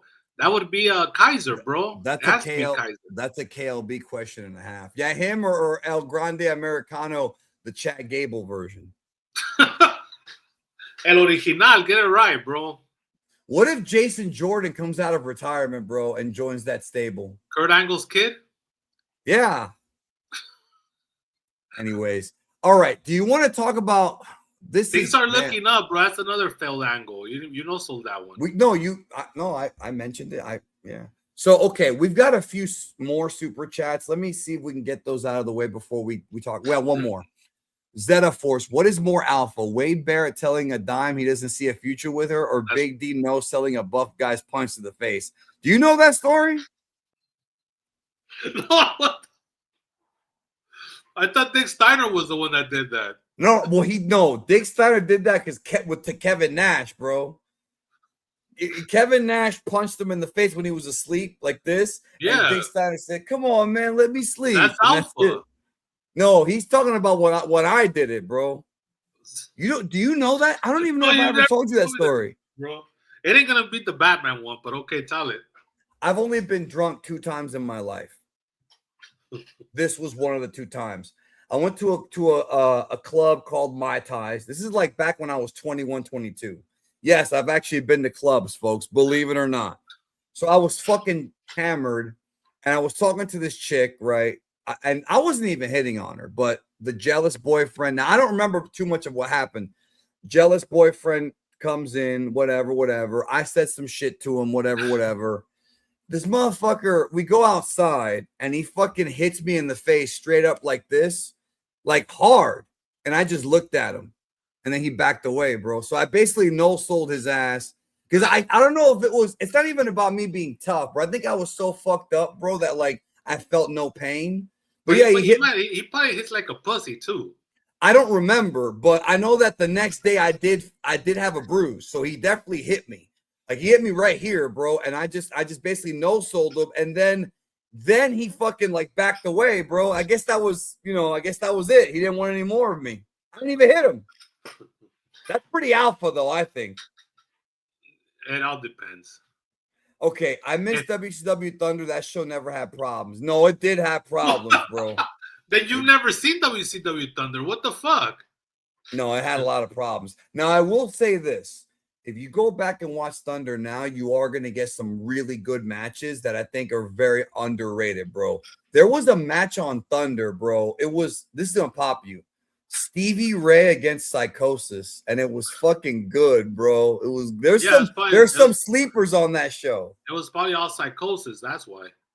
Of course, bro. You know the thing that you get in the back of your elbow, according to Bobby Heenan. Yeah, well, Psychosis is the Mexican, so it's going to be the workhorse. So, do you want to? Okay, do you want to? You know that Bobby Heenan humor, bro. Like by the mid-90s, it was dumb, bro. Like, it didn't age well at all. Like, he was cool in WWE. I don't know if it was the Geno factor, but when he's talking about how, like, Psychosis is the thing that gets in the back of your elbow, and then there was, he came out drunk to the ring when Alex Wright would be dancing. Like, some of his jokes got over like crotch rot. Yeah, he wasn't as good. Also, Tony and him didn't really work that well together. But Dusty and Bobby, I think, had more chemistry when he was on the commentary team. Yeah, because they were both wacky, bro. Yeah, they were awesome. Okay, so how do you want to tackle this topic about old wrestling versus? So this is the topic that I came up with, which is we're going to talk about pro wrestling now versus before the Monday Night War. Now, here's why I want to talk about this, okay? Let me lay it out for everybody. If you watch Raw, SmackDown, NXT, Dynamite, Collision, doesn't matter what wrestling show you watch, every wrestling show now follows a very similar, if not identical, formula where it's usually live, maybe taped, and you've got bro. There's only 2 ways: either live or tape. You're like, it's only usually. Well, no, because I'm getting to a point. I'm building to my point. So when you watch wrestling shows now, they all have the same formula that Nitro and Raw had, because that's really where it started, where it was promo to open the show, build up the main event, then we have a match, then we cut to the back, then we have another match, then we do a recap, et cetera, right? And so that formula it wasn't introduced in the Monday Night War. It was actually done in Mid-South and in World Class a little bit. Yeah. But those shows were all taped. See, that's the point I was getting to. Well, no, Memphis wasn't taped. Memphis was live. I brother, think that's really where it started. You're okay, but you're jumping ahead of me though. You're jumping ahead of me because I'm getting to that point. So when it comes to, which by the way, I have some Memphis I can pull up so we can actually show the people. Remember, I told you I downloaded some. So okay. So what I'm just laying it out. So like AEW, despite it being the challenger brand, as they say, the formula is the same. We open the show, we got pyro sometimes. Oh, let's go to a match. And then so basically every wrestling show has kind of looked the same since like 1996. But prior to that, during the era where you had to sell house shows and then later pay-per-views, wrestling shows were not like this. The idea of superstar versus superstar, like not superstar versus jobber, yes, Mid-South did it, World Class did it, but all the other territories, for the most part, there's a few exceptions, this is how wrestling used to be. Star, jobber, squash match, promo, star, jobber, squash match, promo. Then maybe you got like a superstar in the main event, but it was all enhancement matches building up house shows. That's done. And wrestling, and even if you watch something like NWA Power, you can't go back to that anymore. And it sucks because I have a nostalgia for that. Yeah, but you can't make business on nostalgia. But there's a lot of stuff there that you said. But yeah, I know. I don't even know where to start with this, bro. But I'll start it. But there's also a lot. I do. Yes, the overall structure is the same, but it also has changed throughout the years. We don't have Crash TV anymore, for example. The shows don't start with pyro anymore. It starts with the wrestlers walking into the arena. So there's little micro changes that have happened. Now I want to say something. Some of the camera angles, if you're a mark like me for that stuff, I have changed throughout the years. The lighting has changed. But let me take the people back. All right, I'm gonna take them back, and then you catch up to me whenever it's your time to catch up to me. So if you want to, I can show stuff. Like if you want. Okay, but let me just talk to the people really quick. The number one purpose of television wrestling is to promote the product. That's the number one thing. To get stars over. Right, and then later on, it became kind of like this cheap programming, because sometimes it's all about just programming. Like the stations will pay you money just to give them programming because it's cheaper than actually producing a television show, like a drama or a comedy or whatever. So sometimes it's literally just that. Just give us fucking programming for an hour. We don't give a fuck what it is. And in the beginning, before television, wrestling was promoted through magazines and newspapers. Yeah. And that's why when people say, "Oh, well, wrestling got exposed by Vince," that's bullshit, because you have reporters in the 30s, right? 30s, who are already saying that this was the work and it was entertainment and everybody just accepted it. So it's not that people were naive back in the day. It's always been like this. People just accepted it and it's been entertainment. Well, I want to butt in for just real quick. So just to expound on what you're saying, there was a story, because for a while people didn't catch on that wrestling was a work. And this is started by the Gold Dust Trio in the 30s. All right. No relation to Dustin. All right.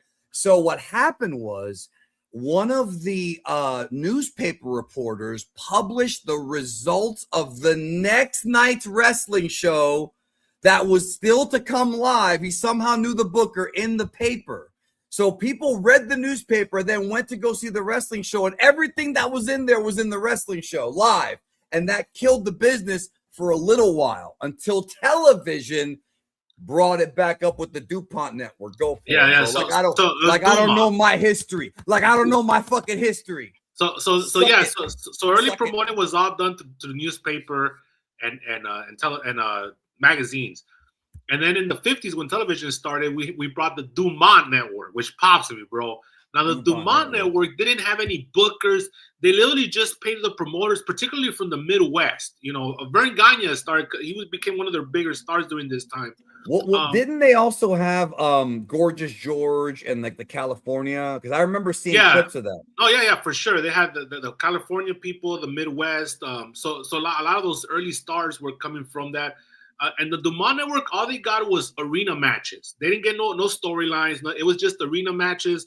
They would put it on TV, and then the characters started becoming larger than life on TV, especially people like Gorgeous George. Yeah, he was the pioneer. Which had a gimmick behind the wrestling. It wasn't just two guys in shorts or spandex. He had a gimmick. Gorgeous George was the first heel that was like a heat-seeking heel. He would come out with bobby pins and dress like a woman and stuff that would not get over now to a certain audience. But back then, in that era, you know, when men were still men, he got nuclear heat. That's right. I'm glad he's not that. No, I was kidding. So yeah, so then queer. So then this is where it gets interesting, bro. This is where it gets interesting. So the Dumont Network run into financial trouble in the late 50s, early 60s, and they went out of business. The other networks like ABC, NBC, etc., they didn't want anything to do with wrestling because they started seeing it as lowbrow stuff, particularly because of people like Gorgeous George. So wrestling went to the local networks, and that's where a lot of syndication. Right. No, not in syndication. It was just localized television, because that was before cable. Remember, the Dumont Network was national. ABC national, NBC national, ABC national. But there was only that three was national. Back when you had to twist the knob on the TV. There was no remote control. You had to get your ass up and twist the knob. I had one of those when I was a kid, bro. The esposa de ustedes don't know what we're talking about. Of course not. So then you only had three national networks, and the other networks were regional networks that were only powerful enough to transmit to your small part of the country.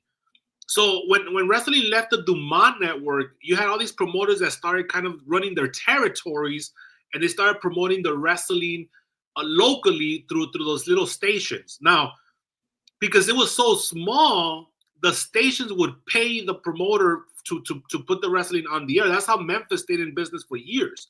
And wrestling always drew viewership. The reason why these territories thrive for so many decades is because, believe it or not, wrestling was extremely popular all over the country in different territories. Right. It was the middle class entertainment. You know, you saw all kinds of people go to the shows. Vince was the one that really made it for kids. It wasn't really for kids back in the day. Kids were part of it, but it was for a wide range of people. Yeah. And so what happened is that the purpose of localized television was to promote the cards around the territory, right? So and that's what brought up the rise of the regional stars. You know, the Carlos Colins, the Jerry the King Lawlers, the Vern Gagne in Memphis, you know, Brobo Brazil in California. Vern Gagne in Minnesota, you mean? Minnesota, yeah. Jerry Lawler in Memphis, you know. And of course, Bruno in New York. The Sheik up in Detroit. Like, all these regional stars started making money because they were promoted on television every single week. And from that television, they would go driving distance. They didn't have to fly anywhere. Driving distance to headline the arenas every single week. Now, at that time, that was a hand-to-mouth business because you're not talking about 10,000-seat arenas. You're talking about 2,000-seat clubs, like Bruno used to say, you know, 3,000-seat arenas, little theaters like that. But everybody was making money. And so what ended up happening was that our boy Teddy Turner shot up a satellite up into space, and that became WTBS. And from there, he allowed Georgia Championship Wrestling to have a time slot. What are you going to put? No. You go ahead. I'm just queuing it up. I already popped you with that little thing there. I know. So Teddy Turner launches WTBS, and we have our first national company, which is Georgia National. That means early days of cable. The entire country could see it, and then after that, DuPont Network, really. Right? Yeah. So from 1950 all the way to the late 70s. Now, Ole Anderson as a booker was not capable enough to take advantage of the national exposure because he was stuck in the old mentality of, like, we have to book regional. We have to only stay in our little section. He didn't have the brain power to expand and say, no, we have the entire country because we're on cable and everybody's getting cable now. And then Joe Blanchard, he ended up getting hooked up with the USA Network. Southwestern. And he also was national for a minute. But what happened with Joe Blanchard was that he had a show where there was, because that was like a blood territory.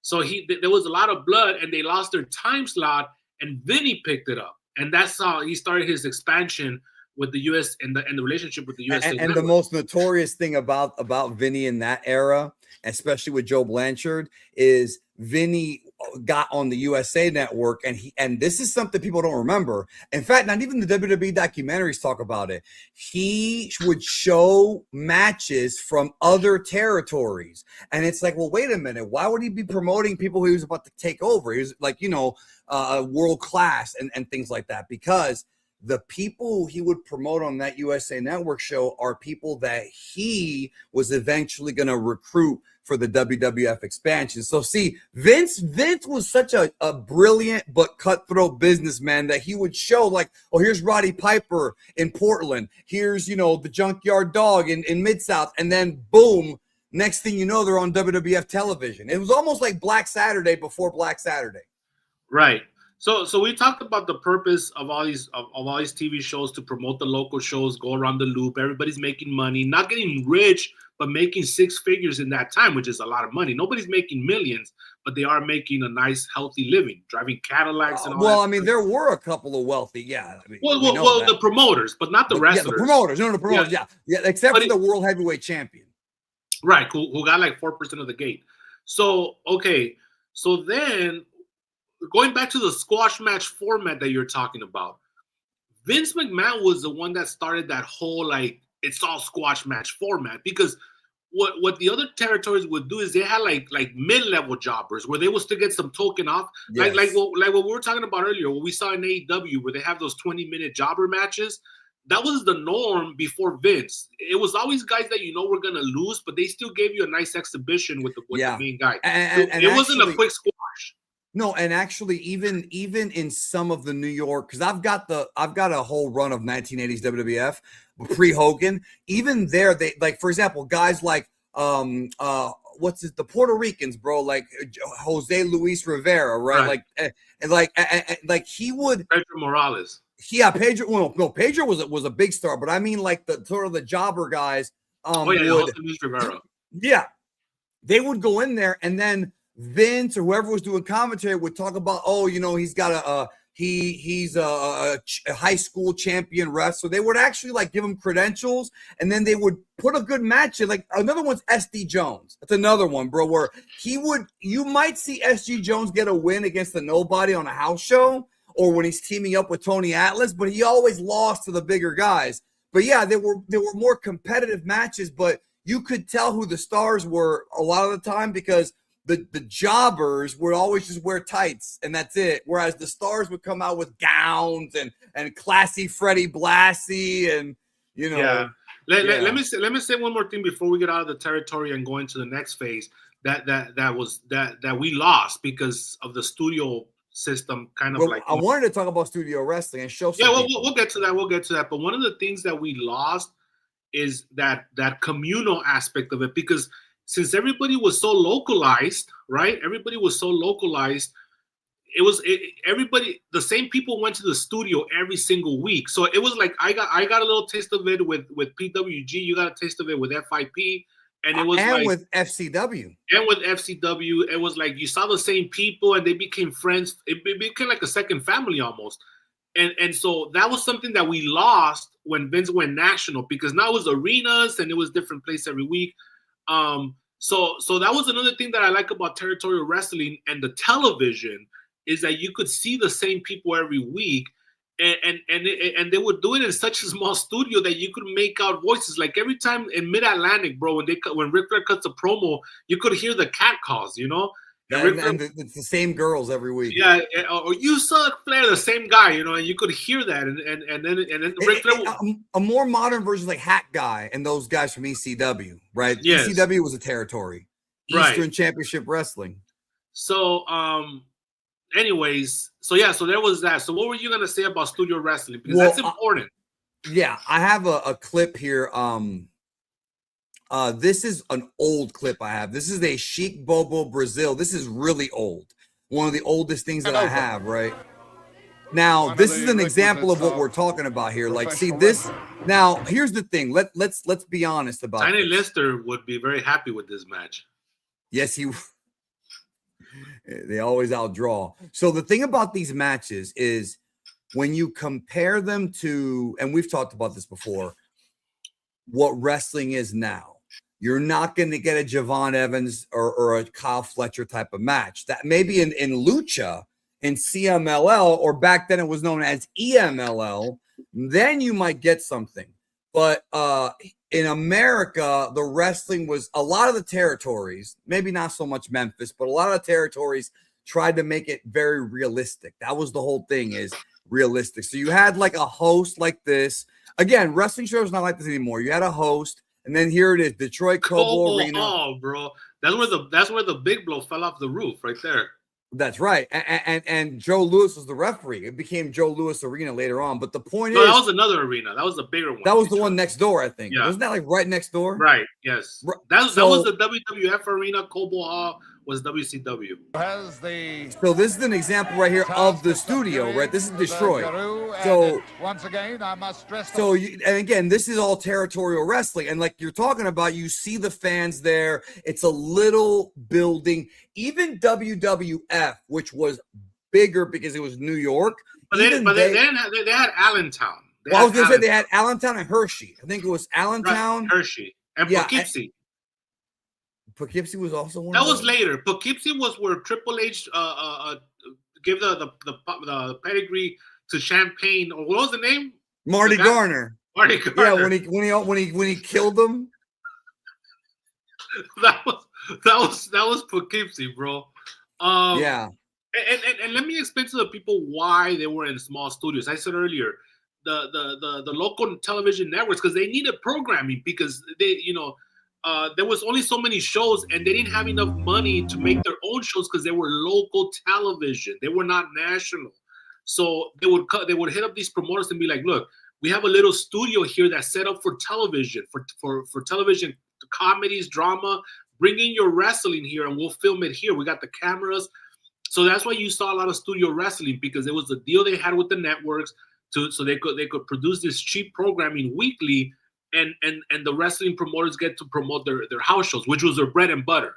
And to add to what he's saying, one of the things they would do back then too is they would have they would film the show at whatever the location was for the studio. So for Memphis, it would be the city of Memphis, and I think that show was live like Saturday mornings, I think. Yeah, from 9:30 to 12. It was a 90-minute show, bro. Right, yeah, but what they would do is they would tape the show and then send tapes to all the other cities around Louisville, the territory. Evansville, one of your favorites. Evansville, where nobody gets paid. Yeah, Knoxville. And so they would get the tapes, and sometimes the tapes were actually different because, like you talked about, Memphis was 90 minutes in Memphis, but if you lived outside of Memphis, you got the 60-minute version, and you're missing a couple of matches and promos. Same thing with World Class. There's a 90-minute World Class show, and then there's an hour-long one, and then there's the ones they sent to like Israel. So if you lived in a territory that was not like, you lived in let's say Mid-Atlantic, and they would shoot the shit. Let's say you lived in Charlotte, but they shot it in what the hell's the name of that? Charlotte. No. The town they would shoot the TV in. Greensboro. Thank you. So they would shoot it in Greensboro, but then they would send the tape to Charlotte, and then they would tell you, okay, we have live wrestling coming. On that tape, you'd have the wrestlers cutting promos, for local promos for the matches that town. So you'd have like a Ric Flair saying, when I get to Charlotte, I'm gonna beat up Ricky the Dragon Steamboat, and then they would go there, they'd do a show, and so you had like the main territory towns. Then you had what they call spot shows, which are like the smaller shows. Yeah, way smaller. Like high schools. The high school, sometimes it was at flea markets, and which Billy Kidman can't headline according to Terry Jean. But the thing about spot shows that is kind of mind-blowing, that is hard to explain to a wrestling fan, is that if you go to a spot show in some territories, it's like $5, sometimes $3 a ticket. You're not going to get the main eventers, though. No, well, that's what I was going to say. You might only get like 3 matches. There were spot shows where you had two guys wrestling in a single, then another single, then the main event was a tag team with those same 4 guys. Right. And that's fucking crazy. Okay, so this is a great question. Were spot shows what they call house shows? Yes and no. You had house shows at arenas and at like semi-big buildings. Spot shows are even smaller. We're talking about flea markets, like Draven said, schools, and sometimes what they would do is just don't leave the needles in the condoms, though, please. That no one's gonna get. Well, some people are gonna get that, but in Night Now, bro, with this audience, somebody's gonna get it. Bro. Someone's gonna get it, right? So what they would do though is they would oftentimes work with the local charities. So, like for example, Smoky Mountain Wrestling had like a deal with like the local firefighters. You know, they would raise money. Bro, did I ever send you the picture of Bill Watts where he had those shirts that said "Let's help the retards"? No, no, you didn't. It was from like the 70s where they all had all the wrestlers had the shirt "Let's help the retards," bro. I gotta send it to you. You did not send me that. I popped for that one, bro, as you could imagine. Okay, wait, is this okay? Yeah, okay. So check this out. Speaking of Bill Watts, I already had it queued up, Wrestling. Bro. It's not often. Now here's Alpha, the thing. bro, Alpha. So this is Mid-South Wrestling. Now, look, this is a modern day angle. Look, I was gonna get there. I like how we're connecting it, bro. Yeah, there were territories that ahead of their time. Yeah, I was just gonna say that, bro. See, this is a good show. We actually have good chemistry on this one. So like, but it's the correct information. So like, Mid-South and World Class, specifically those two. Paul Heyman once said that ECW was like Mid-South, and it really was. And so what Bill Watts did in Mid-South was, yes, there were a few jobber matches, but most of the shows were filled with angles. And the thing I love about Bill Watts, and this is what modern wrestling, what the Attitude Era really did a good job with, and Nitro for a while, is he would always end the show with a cliffhanger. And if you've ever watched Wrestling With Me in the Discord, or I cannot stand, bro. Now, you can't do it with every show, but I can't stand when I watch a wrestling show and then like it's a TV show and there's a match and then we'll see you next week. No, I like the cliffhangers, and Bill Watts did a cliffhanger every week almost. So you had to keep watching. Right. No, and sometimes he wouldn't even show the end of a match. You had to watch the next week for the end of the match. Next week, yeah. Which is a little over. Oh, that's way going overboard because that would just piss people off. Look at Teddy Ruxpin, bro. I see JYD here. What's going on? Do you see? Yeah. Well, do you see Teddy Ruxpin there? I do see. This is JYD and Mr. Wrestling too. Remember, they had it's pretty historically known, bro, that this match killed the territory. Cornette talked about it. So this was a big fucking match. So they had the match, and apparently the finish, this is what Cornette said. This is on a house show. The finish was botched, and it looked fake. It was like a knee lift, and it looked fake. And Mr. Wrestling 2 pinned the JYD. And that town, I forgot if it was Alexandria, but that town they had the match in was killed. Like they killed the town. So first of all, we have that PDF file there, Grizzly Aurelian Smith Sr. Yeah, bro. Who when you think about two girls with toys, he's not talking about dildos. And then we've got Jim Ross as Teddy Ruxpin, and then Alpha and Mr. Wrestling. But I'll go out of my way too, just to verify this thing. I'll get on the plane and spend my own money. I'll fly to Tampa along with Grizzly Smith, and I'll talk to Charlie and give you all the tape. Honestly, I could watch this all fucking day. Brother, I've got 83, 84, and 85 on the PC. But check it out. JYD was so charismatic. Bro, what am I going to do? Put it on tape? JYD was, I could. Yeah, you have like 5 bedrooms there. That's true. JYD was so charismatic, bro. And he had that southern, how can we say this? Let's call it ethnic. He had that ethnic accent, bro. You know? Mama never told me about no king. My mama never told me about no queen.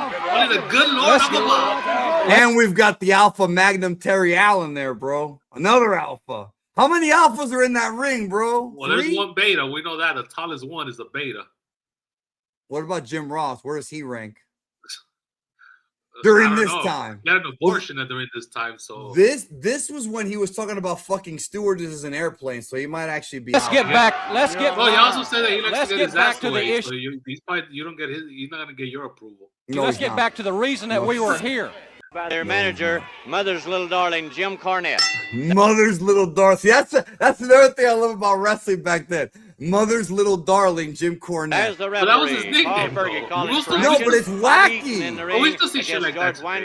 Here's Jim Ross. But look at the stuff. Thanks a lot. See, that's the thing. This is actually good wrestling, though. Like, this is shock from so. That's the other thing too. Is you had like the Midnight Express. Even if they were squash matches, they were still good matches. Like we're so close in. These guys are pretty quick. Going on now, the Mid-South television tournament, they would not split. Huh? That's what I've been trying to tell you. Vince was the one that started the boring squash format. No, I'm not doubting that. That's what I'm showing. And then one other thing when I talk about TV wrestling that's unique, you reminded me to talk about this point. Every territory had its own flavor. We haven't talked about that.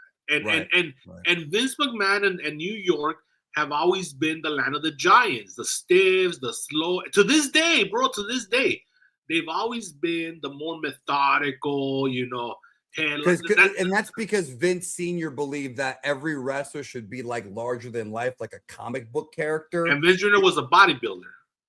Yeah, well, I know, but I'm saying like Vince. I'm saying like that was their what do you call it? That was their mentality. But because Uncle Dave brought up a good point. He was like, if you notice, every promoter, what they see as the definition of a man, that's what they're gonna promote. Bill Watts was all about the tough guy, the Jim Dugans, the guys who had amateur credentials, football players, wrestlers, Same thing with Vern Gagne. It was all about the amateur stuff. Vince McMahon, because he was a bodybuilder, he wanted the big, heavy guys. It just depends how you like look. Kevin Feige, bro. Kevin Feige brought back all the big guys for Avengers. Bro, that will always pop you, bro. I know that pops you, bro. That's one of the best things you've ever said, bro. Seriously. That's tippy top for me. He went back to the well, huh? I'm gonna pop you right now, bro. I should just let this play. Let's just play. This ain't gonna get claimed. Bro. This is classic. This ain't gonna get copyrighted, bro. That music, bro. It's Dutch, yeah. These graphics were way ahead of their time. Well, not way ahead. This is what's supposed to be like impressive, bro. Hello again, everybody. Ugly people every week, ringside. We're ready to go with another day of USW. I love these guys. Championship wrestling. I don't have any Cowabunga on here, unfortunately. King said, "Hey, what about the match?" Man, say yeah. But this is already later. Referee said no. Referee said leave it alone. Yeah. Finding. Well, that's something else, bro. That we can briefly. Well, hold on. It's about in the middle of the ring, Lawless up on the middle rope. Comes down. Oh boy, he blasted that channel. That's one of them. Yeah, except for the pile drive. He killed him, bro. 3, he got him. 1, 2. Slow ass fucking count, bro. Fat ass ref. But what I was gonna say was tell the people about what were you gonna tell them about? I've got a lot of territories we could pop in, bro. I got Florida. Right now you were gonna say something that was pretty relevant, but I forgot. About Memphis? Yeah. Well, okay, so Memphis was interesting because they were wacky. That's why it's your favorite territory. Memphis had Ninja Turtles and the Spellbinder. Like they did a lot of that like Bruce Pritchard shit, right? But one of the things that I found interesting, and this is something I loved about Memphis, is put up the ring, negotiated talent. Every once in a while, they would do like a serious angle, and like the whole show would stop. Yeah, like when Eddie Gilbert ran over Jerry Lawler, bro. Well, I wanted to talk to you about that. I don't have this. Maybe you have it. Do you remember the episode? There was an episode where like Jeff Jarrett got, I think it was like 2 or 3 heels. They laid him out. He was bleeding. And what happened was they were trying to get Jerry Lawler on the phone. So all the planned matches they had for that show were stopped. Remember, this is supposed to be real here. So whatever they had planned stopped, and they were on the phone trying to call Jerry Lawler for like a 30, and the ratings kept going up people kept watching, waiting to see what would happen. Like, do you know what I'm talking about? Yes, I do. I do remember that. And another thing, my memories. For the people that are saying, "Oh, what about the people that were getting ripped off?" No, the thing is that this was always told. It's like first of all these tickets were free because it was a studio. Yeah, it's like $5. It's like if you go to watch I Love Lucy or whatever, or Friends, or Family Matters. Like you sit there and you go there and you just enjoy the show that they give you. So this was all part of the show. Like they knew that. But like you said, you're starting to see with Territorial Wrestling that this whole serialized soap opera aspect of television wrestling works. It works. And you're starting to see the little sprinkles of it, right? It's going from just showing wrestling, oh, this guy's awesome, I'm gonna pay to go see him live, to now you're introducing soap opera aspects to the television product. And it's working, like you said, the ratings go up, and up. So yeah. And like they were, even though you had a show that had magicians and wacky shit like that, you also had an angle where it's like, oh, we got to call the cops. And so like, and the thing that they used to pop me about these territories is because the marks back then, some of them believed, even though we all knew what wrestling was, some of them believed. So there were times where there were angles on TV where the marks would actually call the cops and say, go down to Memphis, so-and-so's getting beaten up. Like I think the Eddie Gilbert one, I think they called the cops. He just ran over Jerry Lawler. They called 911 on a TV show, bro. Oh, that was a crazy one because Lawler just ate it. He just literally got ran over on live TV. He just said, fuck it, let's do it. So that was... And then they all had their own little flavor. WCCW had their own thing with the Von Erichs and the Freebirds. Iceman King Parsons. Everybody had their own little thing going. Roy Shire had his whole thing with the Battle Royals and with Pat Patterson and with Ray Stevens. But I think a lot of them did try to make it like realistic. Protecting the business was a big deal back then. Yes. And then a couple of things. Oh, now I remember what you were going to say, how they taped over the shows. Yeah, yes, that's right. A lot of the 70s Memphis stuff, which... Not Memphis, professional wrestling, all of it. It's hard to find anything before the 70s. You're right. I think correct me if I'm wrong, the only territories that actually saved their tapes, besides Japan always saved it, was... Vern and I don't know if they don't have no Dickie Dozen stuff around they have maybe one or two things. Yeah, but they've got stuff going back to like the 70s, I think, in the 60s. Okay, but yeah, I want to see Dickie Dozen versus the Sharp Brothers, bro, and we're not ever gonna get that. I wish. But so Vern had 70s tapes that he kept, and then same thing, which is AWA and WWF.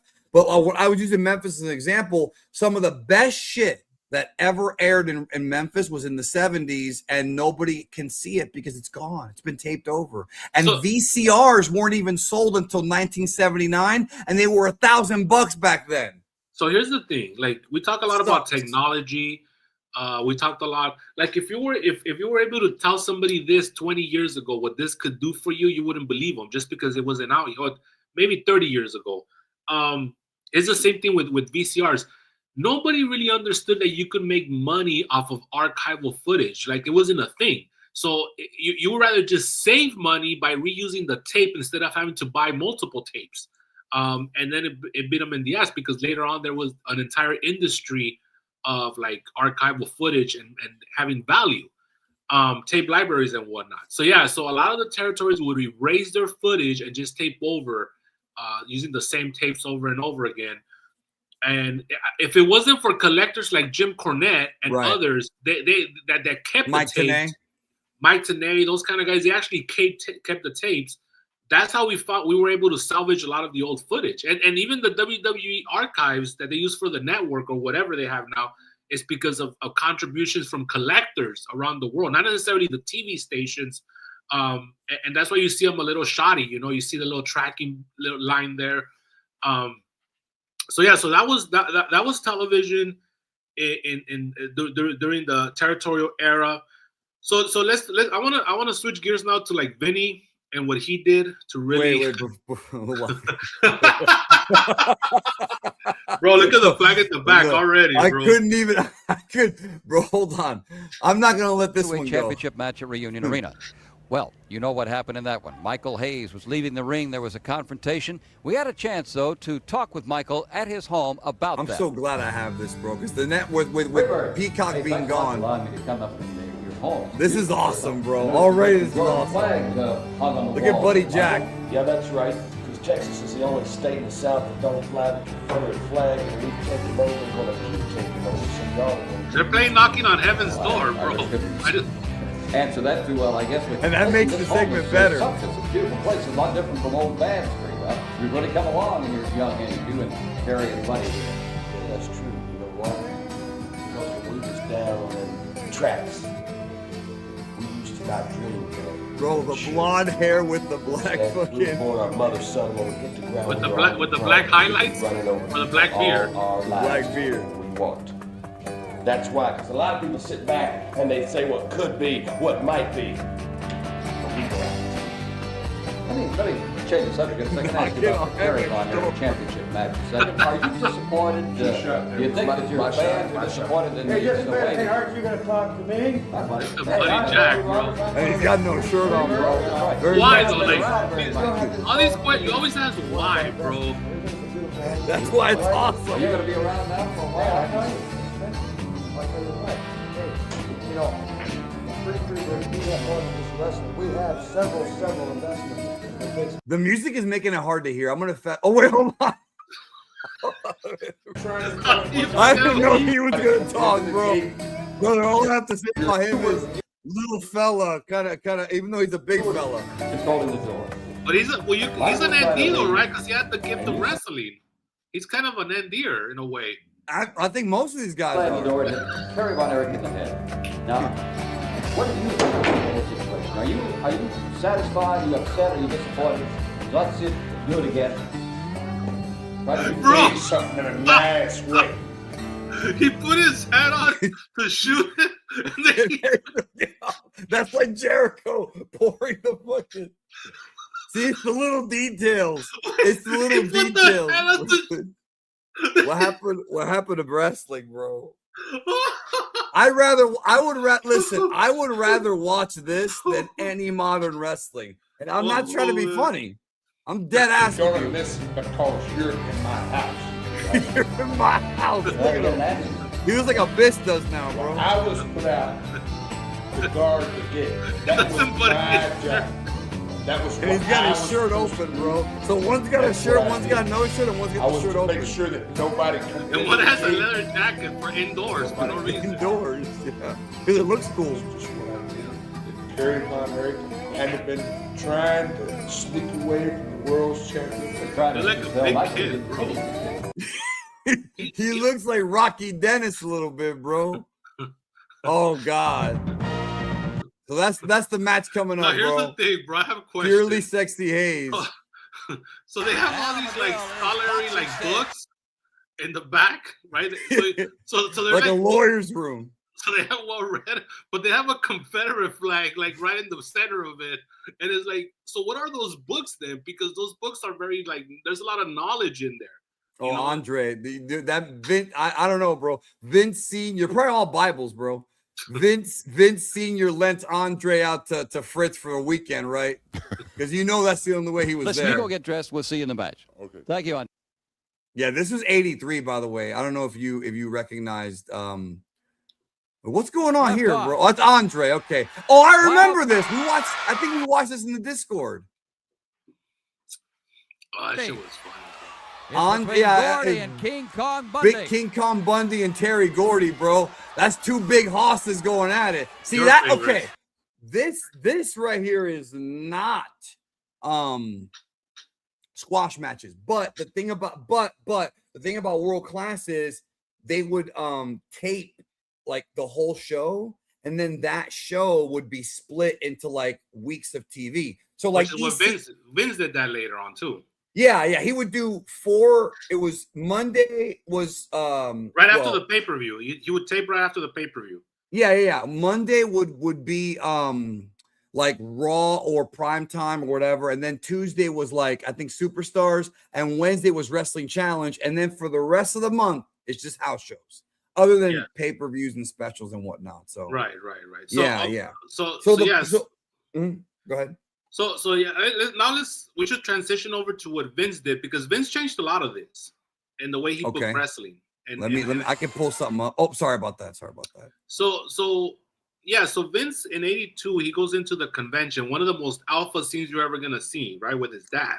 And they do we have footage of that, bro? No, I did, but in my mind it's alpha, bro, because remember, all the other karting promoters are there, and they see, and they see Junior, who they make fun of. You're talking about the NWA thing, right? Convention when he quits.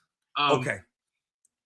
So Junior walks in there with Senior, bro. They walk in there together, and all the other stooges. The Junior and Senior.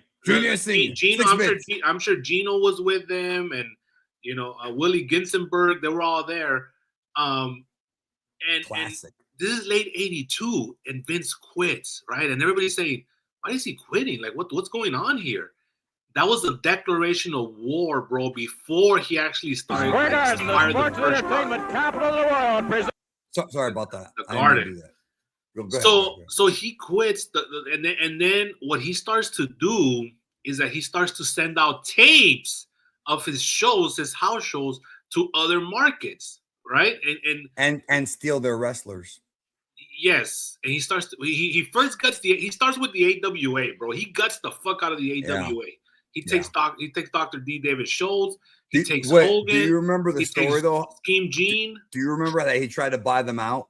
Yes, he tried to buy out. He went to Vern and he tried to buy them out. Vern told him to fuck off, and then he took it personal. And then he raided He took Hogan, bro. When he took Hogan, it was over. But what happened was, the story that Greg tells is that after Vern told him no thanks, Vince, he's like, maybe we can negotiate later. And then Vince said, "I don't negotiate," and that was the declaration of war, bro. That's kind of alpha in a way. Well, I mean, I guess. I mean, yeah, but he was gonna take over everyone. Yeah, and you're right. He got Hogan when he was right after Rocky, like what, a year after Rocky 3? Yeah, because Vern wasn't really doing anything with Hogan, And Hogan and the thing that's interesting is, during that time, Hogan became the IWGP champion, so he was working in Japan and with Vern. But when he jumped to WWF, he was still doing those Japanese dates. Yeah, but they didn't last very much longer. No. But the thing that I find fascinating about Hogan in 83, 84, and people, we've talked about this, you and I, but like Hulk Hogan in Japan is like an anomaly, bro. It's like a different wrestler. He does fucking like, like enziguris and shit, bro. Like enziguris, which Inoki popularized, but So and remember, folks, this is before Vince got on the USA Network. This is before Vince was able to go through Black Saturday and get on WTBS. Yeah, so he had to spend all his money to buy all these TV time slots from all over the country and take it away from a lot of these territories.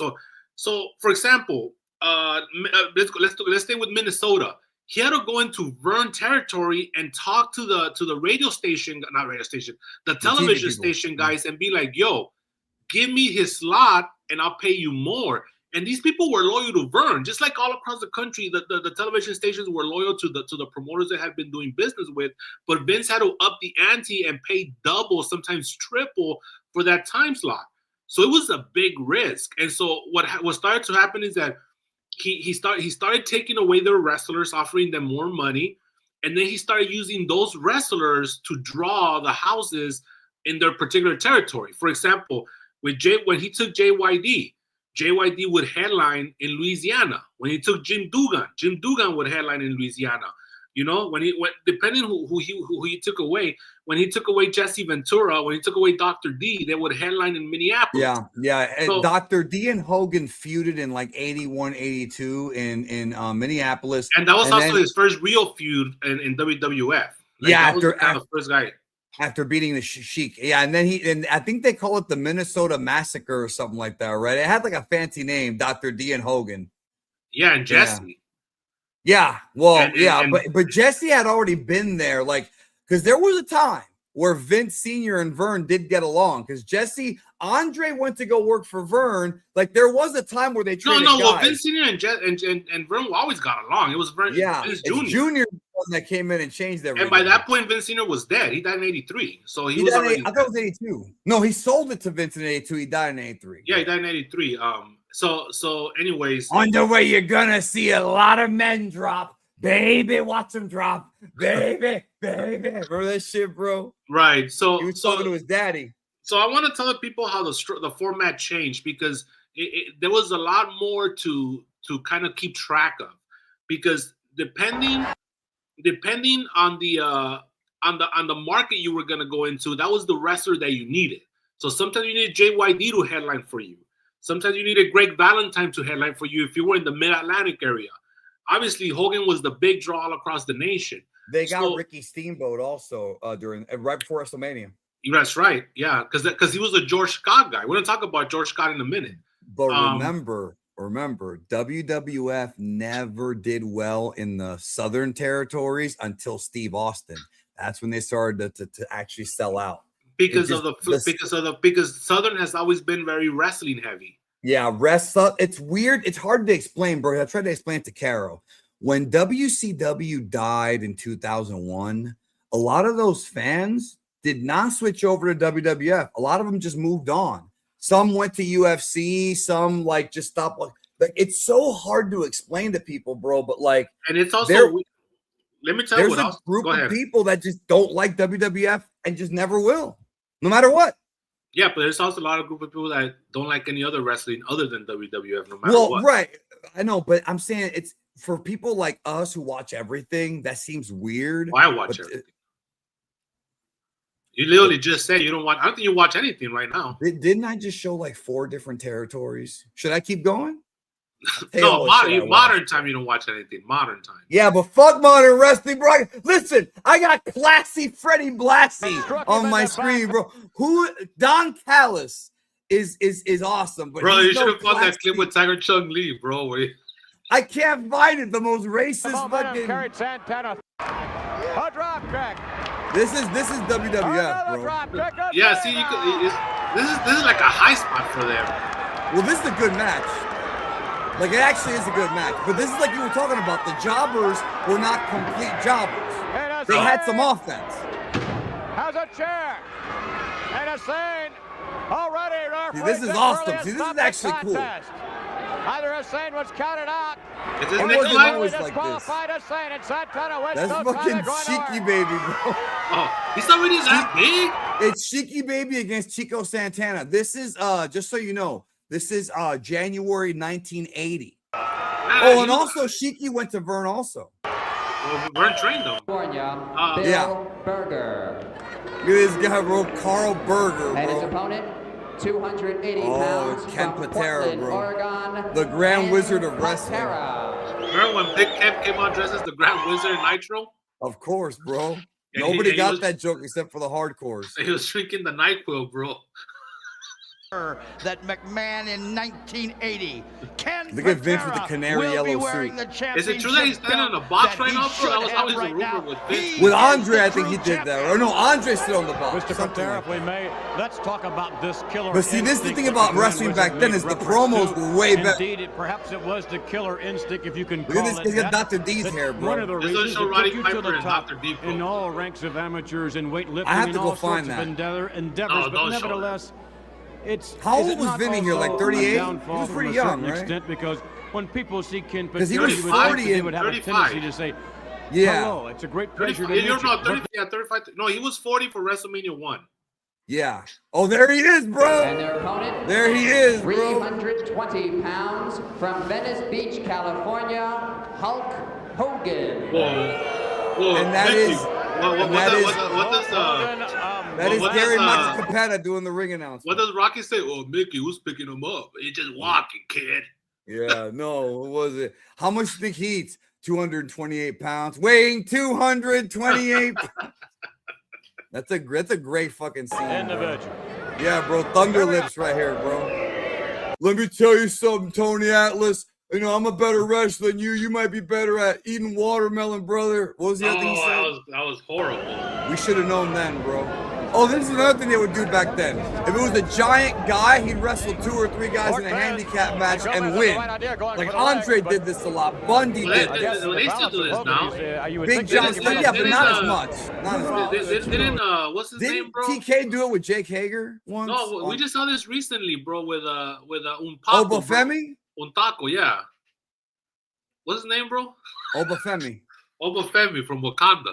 Yeah. So big and so He did it with the strong. Viking Raiders. Look at this, bro. Dude, that shit pops me, bro. That was me at the club that night, bro. I was Terry Jean at the club that night. Ortez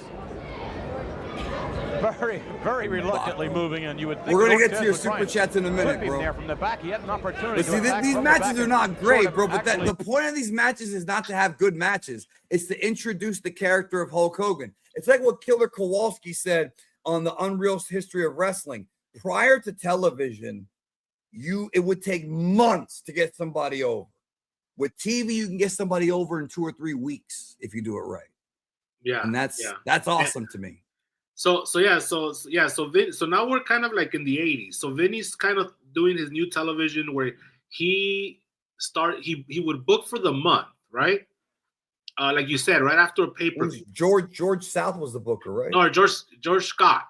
George South was the wrestler. So George Scott, let me give a little bit about George Scott because he's important for 2 reasons here. So George Scott was the guy that was he was the Mid-Atlantic promoter back in the late 70s. He's the one that gave Ric Flair his first big push, Dickie Steamboat, Greg Valentine, Roddy Piper, those kind of guys. Vince brought him over as an assistant booker in 85. But George Scott was stuck in the past. He was all about the house shows. So he's one of the guys that didn't like Hogan. He felt like Hogan couldn't carry the territory nationally, so he actually wanted Hogan to drop the title. Once that happened, obviously you're not going to get in Hogan's bad side, so he got fired. He goes back to WCW, and this is a big, I don't know if you heard about this big botch, bro. In 1989, they booked Dick Flair against Dickie Steamboat in that Broadway match at New Orleans, right at the Superdome. Yeah, and his dumb ass. Well, you can go ahead and tell him. And then this guy's like, we're not gonna sacrifice that gate for the house shows, so they don't promote the show at all, and it ends up being like an embarrassing 3,000 people in the Superdome, which holds like 70,000. Back then it was like 60,000, but still, yeah, it was a stadium. Because this guy still wanted to promote the house shows. He was so old school that way. He's like an Ole Anderson, bro. They didn't get with the times. And then he got fired because of that, obviously, because Ric Flair got pissed off over that. And then they started the booking committee, which we're going to get into. Very interesting concept. So anyways, so at this point, Vince starts this formula of like going nationally to different cities and then promoting the television that way. So let's say he'll do television in Milwaukee. He'll promote the television in Milwaukee, and then from there he'll tape a whole month's worth of shows, and then just do house shows around that. Yeah. So that's the old school way of doing it. So that night in Milwaukee, that's where the marathon tapings come from, where he would record 4 hours of squash matches, one competitive match at the end, primarily with Hogan against the Brooklyn Brawler, depending. Well, also remember, they would have the 4 tapings, but they also had sometimes another hour or so of what you would call dark matches, but a lot of those were being taped for Coliseum Video because in the 80s, the home video market blew up because in the early 80s, a VHS tape was like $60. But right around the mid to late 80s, people were renting and they were buying. And so like it became a thing where you could, collecting, and which I started to do in the early 90s, collecting wrestling. And so another revenue stream was, hey, buy this tape and you get exclusive matches. And that's how we got the Coliseum Video. The very first one, the Coliseum Video, very first one was Bloopers, Bleeps, and Body Slams, the original. I think WF2 is Wrestlemania 1. And I think, Best of the WWF, then Wrestlemania 1, and I forgot the other one. But the point is that the home videos was another, so they would tape matches for that too. Exclusive matches you won't see anywhere else. Yeah. Correct. Which was cool because they were oftentimes superstar against superstar. And the thing that happened too that's very important in this conversation is the rise of syndication. This is where syndication starts to become a thing. So every station, every television station, like Fox, at this point, Fox already in, Fox, ABC, NBC, CBS, they had mini stations around the country, like localized stations. So what syndication is that you would sell your tapes to all those little mini stations, and then they would put it on whenever they wanted to. It wasn't just wrestling; it was also other things too. Yeah, like Baywatch, Knight Rider, Dragon's Ball started in America, syndicated. Yeah, the only thing about syndication is that you had no control of like the time slot. It was whenever they just paid you for the programming, and then they would put it. But what Vince started to do is that he started to push for those Saturday morning cartoon time slots, which was very smart of him because now he's marketing directly at children, which changed the entire dynamic of professional wrestling mainstream wise.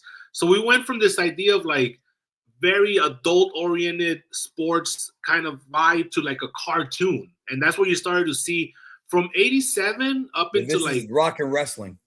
Yeah, the rock and wrestling era. I would actually say 86 because you had like the hillbillies in 86. You know what I mean?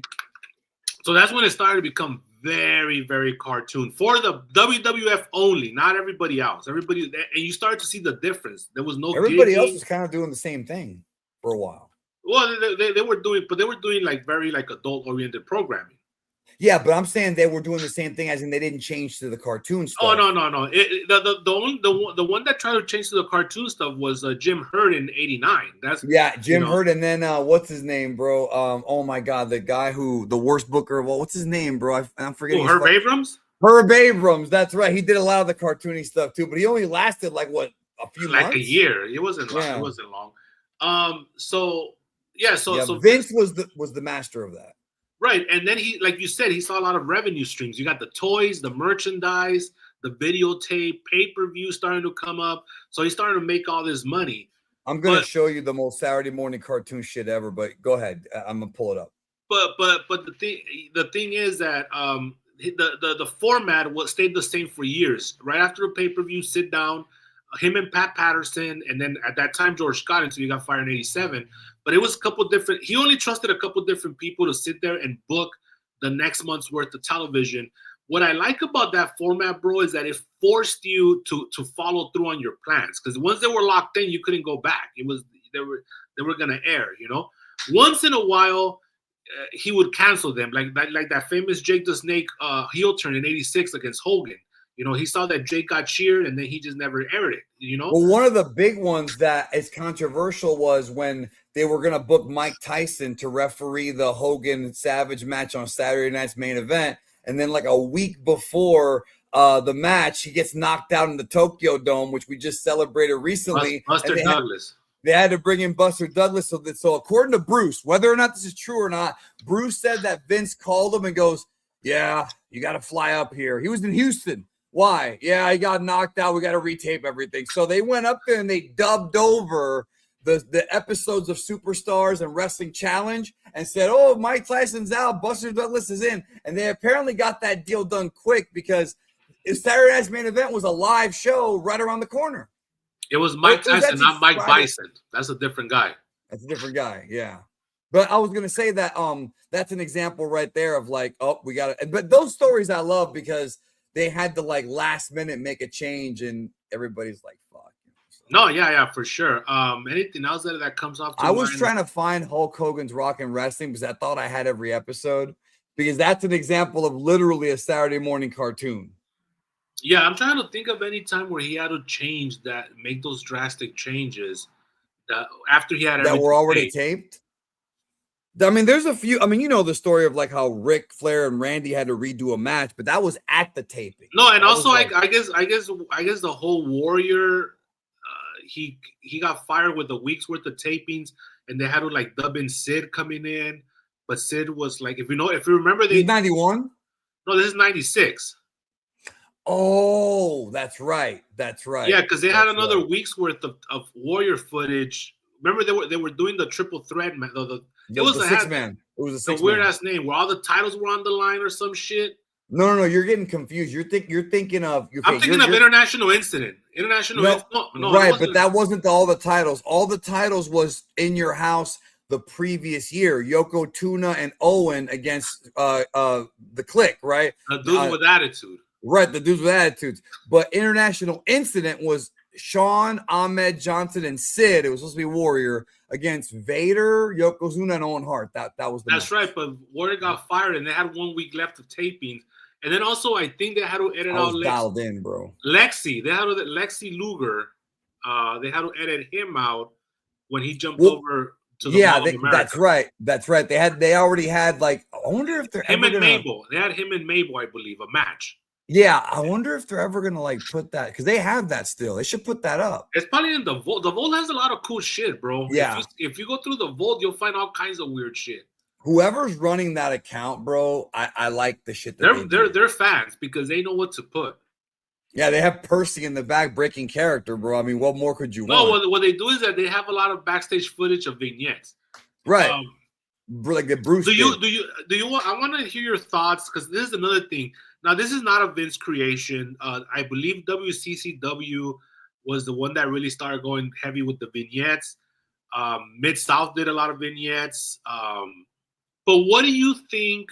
But it wasn't until Russo that we had like to the back. No, but that's not what I'm talking about. Nitro kind of did it first too. Yeah. No, but I'm talking more about the introductionary vignettes from the wrestlers with their gimmick. Oh, that's WWF. That's a class. That's WWF. No, but Kamala was the first one I remember. Yeah, I was gonna say Memphis. I think Memphis did it first. Yeah, 360 pounds of rubber muscle. No, 300, 400. No, it was 550 pounds of supple muscle. That's what it was. Kamala, and he actually looks scary, bro. Yeah, because they shot it in Jerry Jarrett's backyard. But you know what was cool? That was the first vignette of like that I remember seeing. That the Kamala. I can't remember anyone before that. Correct me if I'm wrong, but didn't they use that same footage to introduce him in other territories like World Class? I could have sworn they used that same footage in World Class. Yeah, because they were buddies, so they would let each other shit like that. Yeah, you're right. Yeah. You know what? There's got to be other ones, bro. But it got real wacky with the WWF when you had like, it got really wacky when you had Dusty walking into the alley and then coming out dancing. Yo, brother! Bro, Dusty Rhodes, who was one of the biggest draws in the history of the business, they fucking did vignettes for him like nobody knew who he was, cleaning toilets. No, but there was an Easter egg. Remember, at the end of every vignette, aren't you? And then he would cling, he would smile. That was an Easter egg, bro. Yeah. That was an Easter egg.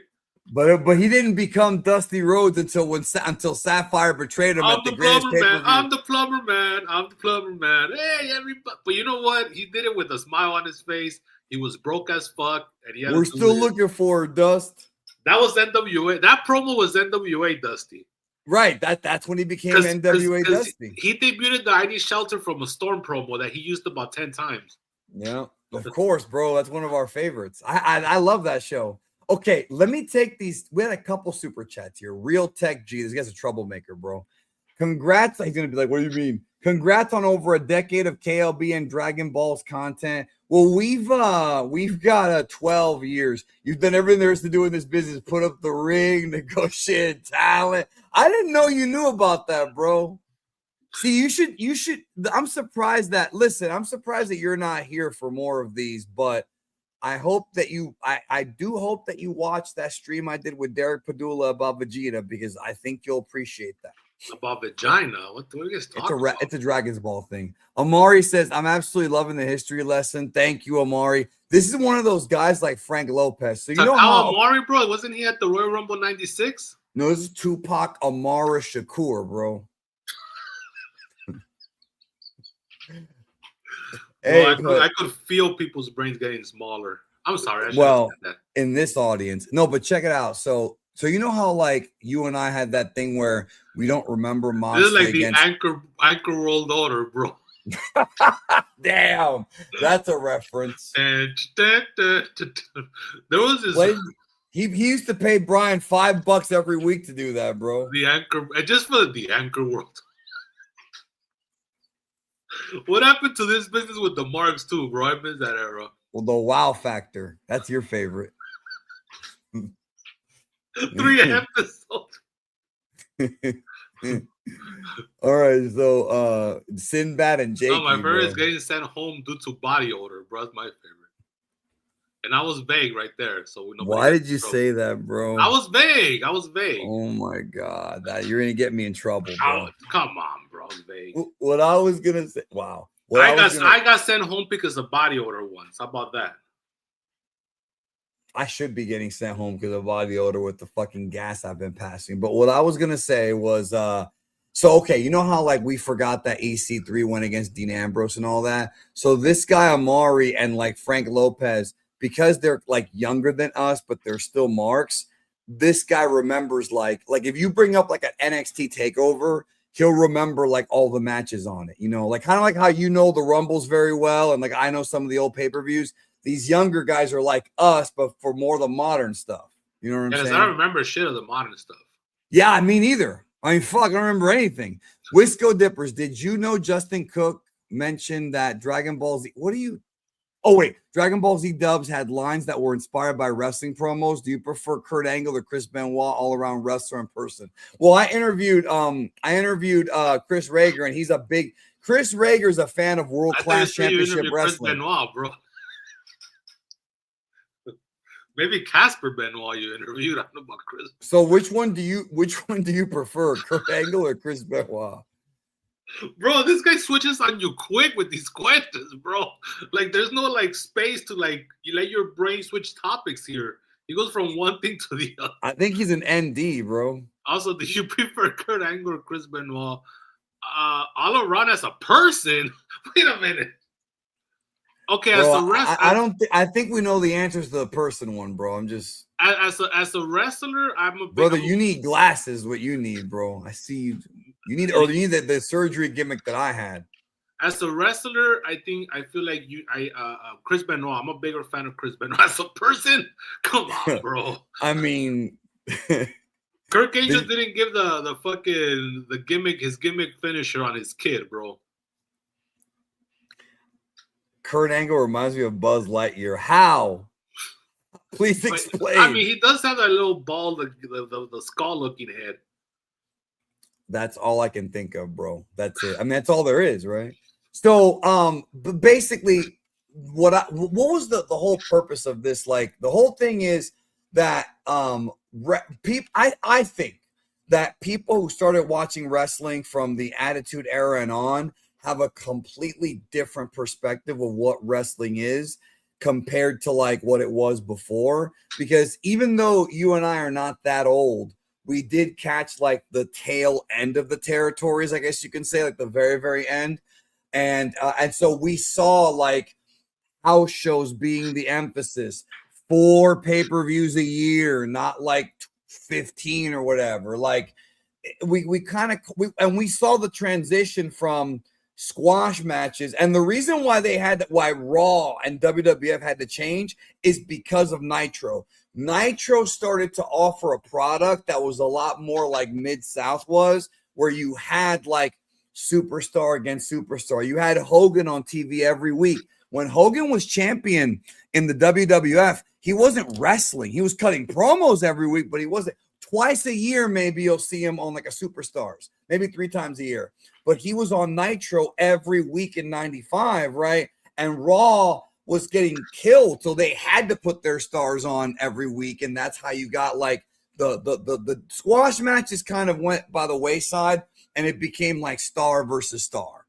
So, let me say something. One last thing about Vinny by the pool that I really liked. Vinny and Pat by the pool with Bruce. Vinny and Pat. Later on, Russo would join them, but right now it's Vinny, Pat, and Bruce. Eddie Bear. Don't forget Eddie Bear. So one of the things too that I like is that you see, again, you have to stick to your plans, because once you're committed, you tape all these TVs and then you're stuck. You have to follow through. And I love that because, for example, John Tenta debuts in November of '89, and he's like super protected. And you're like, why? Why is he protected? You know, he has a good showing at the Rumble. He squashes Hercules Hernandez at WrestleMania 6. How about the Canadian earthquake? Right, but Big John. The thing is that when Vince brings him in November of '89, he already foresaw the SummerSlam '90 main event with Hogan. So as Earthquake is moving along, he's being protected for that purpose. Same thing with Mr. Perfect. When Mr. Perfect comes in middle of '88, he goes undefeated up until he starts his program with Hogan in the winter of '91. You know what I'm saying? That program, of course, those program vignettes flops, but that's the whole conversation for the time. And the Mr. Perfect vignettes are among like the best ever. Like when it comes to, what do you think is on now looking back? What debut vignette do you think is the best besides Hayde Vanson? Which one? Do you think is I think I'm gonna say to me Kizarny, Sean O'Hare, bro. Okay, that's it. No, you won. Okay, okay. Then let me. Okay, let me. I even want the song in the background, bro. That's an alpha song, bro. Let me rephrase the question. From the Rock and Wrestling, from the Hogan era, which one do you like the most? Yeah, DiBiase, we got Perfect. Remember, this man says, "Why do you go to church?" He's right there, sitting next to you by the couch. Yeah, he's right there next to you on the couch. What if you pick the wrong religion? You're getting him madder and madder. No, the best one is the final line he says, and in the end, he'll forgive you anyway. No, I thought it'll make your marriage stronger in the end. No, that's another one. But the religion one really like because he's like, in the end, he'll forgive you anyway. Bro, I'm not telling you anything you don't already know. Bro, and they canceled that entire character to give him the fucking Bob Orton Jr. gimmick, bro, with Piper, and that was that character had a lot of potential. But he wasn't a good worker. That was going to be his downfall anyway. But he didn't have to work. He fought in Pride.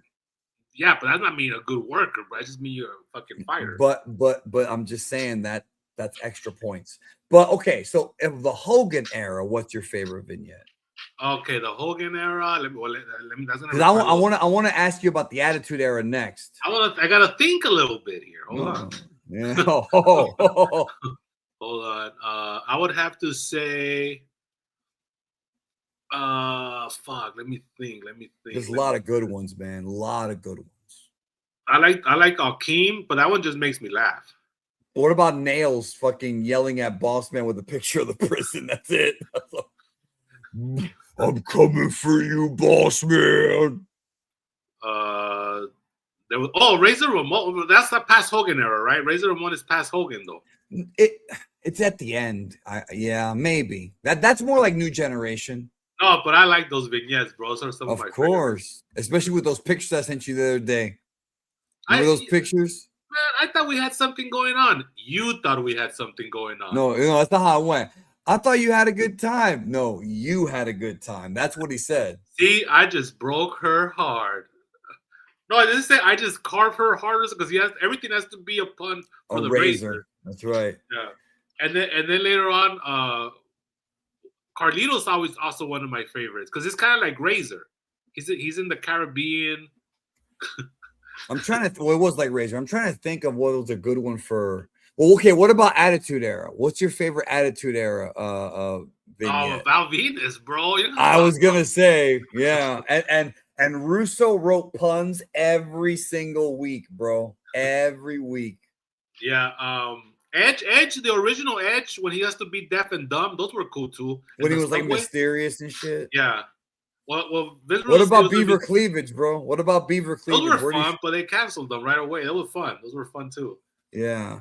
What about the Mean Street Posse? The Mean Street Posse. Beaver Cleavage had the propeller hat, bro. He did. Yeah. Hold on a minute. I gotta pull something up. I have to pull something up. Hold on. I have to. I'll keep talking. I'm gonna pull up a file here.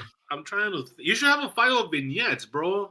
I've got the full shows, so I have to like go through them. No, but there's no way you could just cut and do a compilation of all the vignettes. I would have to like do that, but I think somebody on YouTube already did that. I think that's already been done.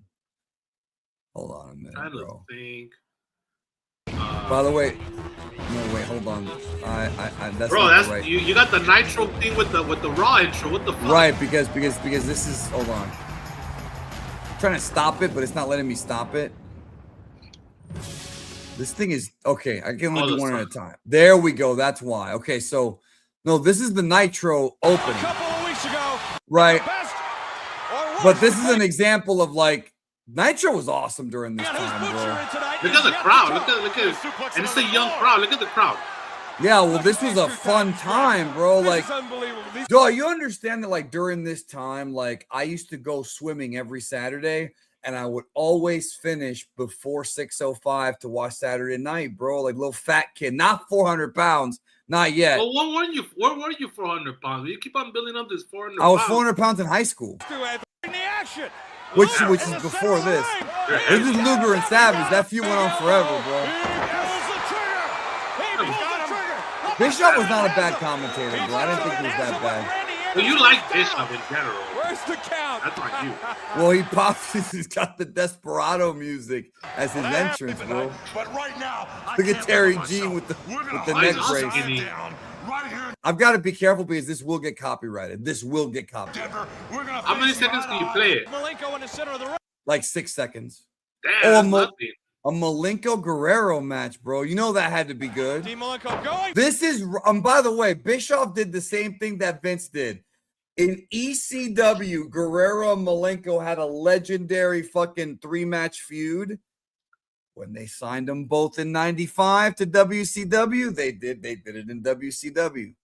Yeah, but they never really talked about the past. That's another thing. They never really talked about their past. Well, except for that canceled storyline with Sandman and Raven, bro, that was supposed to be a prequel to ECW. Oh, C04 says the Wayland Mercy vignettes, bro. That's a good one. That's a good one, bro. Well aware you don't. Okay, I'm trying to find. This is the Attitude Era. I'm trying to pull up the Mean Street Posse, bro, because see, this is. Hey, I want the chat to throw their favorite vignettes, favorite wrestler introduction vignettes. So if you guys got any, throw them on here. Yeah, throw them on there. I would like to see that. I want to see the pile driver. Ow! See, this was so. I know you hate this time period, bro, but it was comedy. It was comedy. Yeah, but wrestling sucked, bro. The wrestling sucked, but it was comedy. The wrestle a little bit. Look at Percy, bro. Is this where he does the Vader? No. Oh, remember this? Yeah, they're going to treat you like they treat me. They're not going to make you what they made me. You're the best wrestler here, the only full-time All-American here, and to hell with them. You just wait and see what I'm telling you. Wait and see what I tell you. Bro, why was everybody so wacky? Like, you know, everyone's a cartoon, bro. Well, he's got the disease in his face, bro. I mean, so give him a break. No, but I'm saying they're all. The first guy that went to you and said, out of here. Remember, he's supposed to be a heel, and he kicks him in the nuts. He gets a pop, and he goes, "Get your Yankee ass out of here!" Come on, JR. Now, Michael, just like everybody else, you are going to learn to respect JR. Now, drag your Yankee ass out of here to the back, because I'm going to go back to work where I belong at ringside. And remember what happens. Terry Taylor comes out, and he's like, "You got to go to the back." And then JR goes, "What's up, Rooster? Are you going to peck me to death?" There it is, bro. What's your business out here, Terry? Mr. McMahon asked me to get you out of here, so I'm asking you nicely. Please do what the boss says. Well, I'll tell you what, McMahon has screwed me on many occasions. Look at the guy without a shirt in the background. Yeah, bro, that was something else you could do back there. What are you going to do? Get a little cocky? Get a peck me to death? Cocky and peck me to death? I'm not going to do any of that. I'm going to ask you to do what Mr. Bro, what happened to my business, bro? Ken Wayne Shamrock, bro. Yep, there it is, bro. Fucking the Mean Street Posse, because all the stories were bullshit, bro. That's pretty cool. Check this out. All roads lead to WrestleMania. Boom. It's over. These stories were all bullshit, bro, but they were awesome. Greenwich, right at the light. What happens? These beaters got to look at us, stare at us through the back seat. Remember what Bruce told us? Rodney and Pete Gas. No, Rodney and Pete Gas, yeah, Pete Gas were actually his friends, but Joey Abs was actually a developmental guy. He was not one of Shane's friends. Bro, they never show. What was his name? Willie Green. They never show Willie Green. Yourself, what? Me? Mac Daddy, we got a problem up here. So Shane came out with his patented flapper foot action kick. Bang, wham, boom. It's over. Oh, Shane was an animal.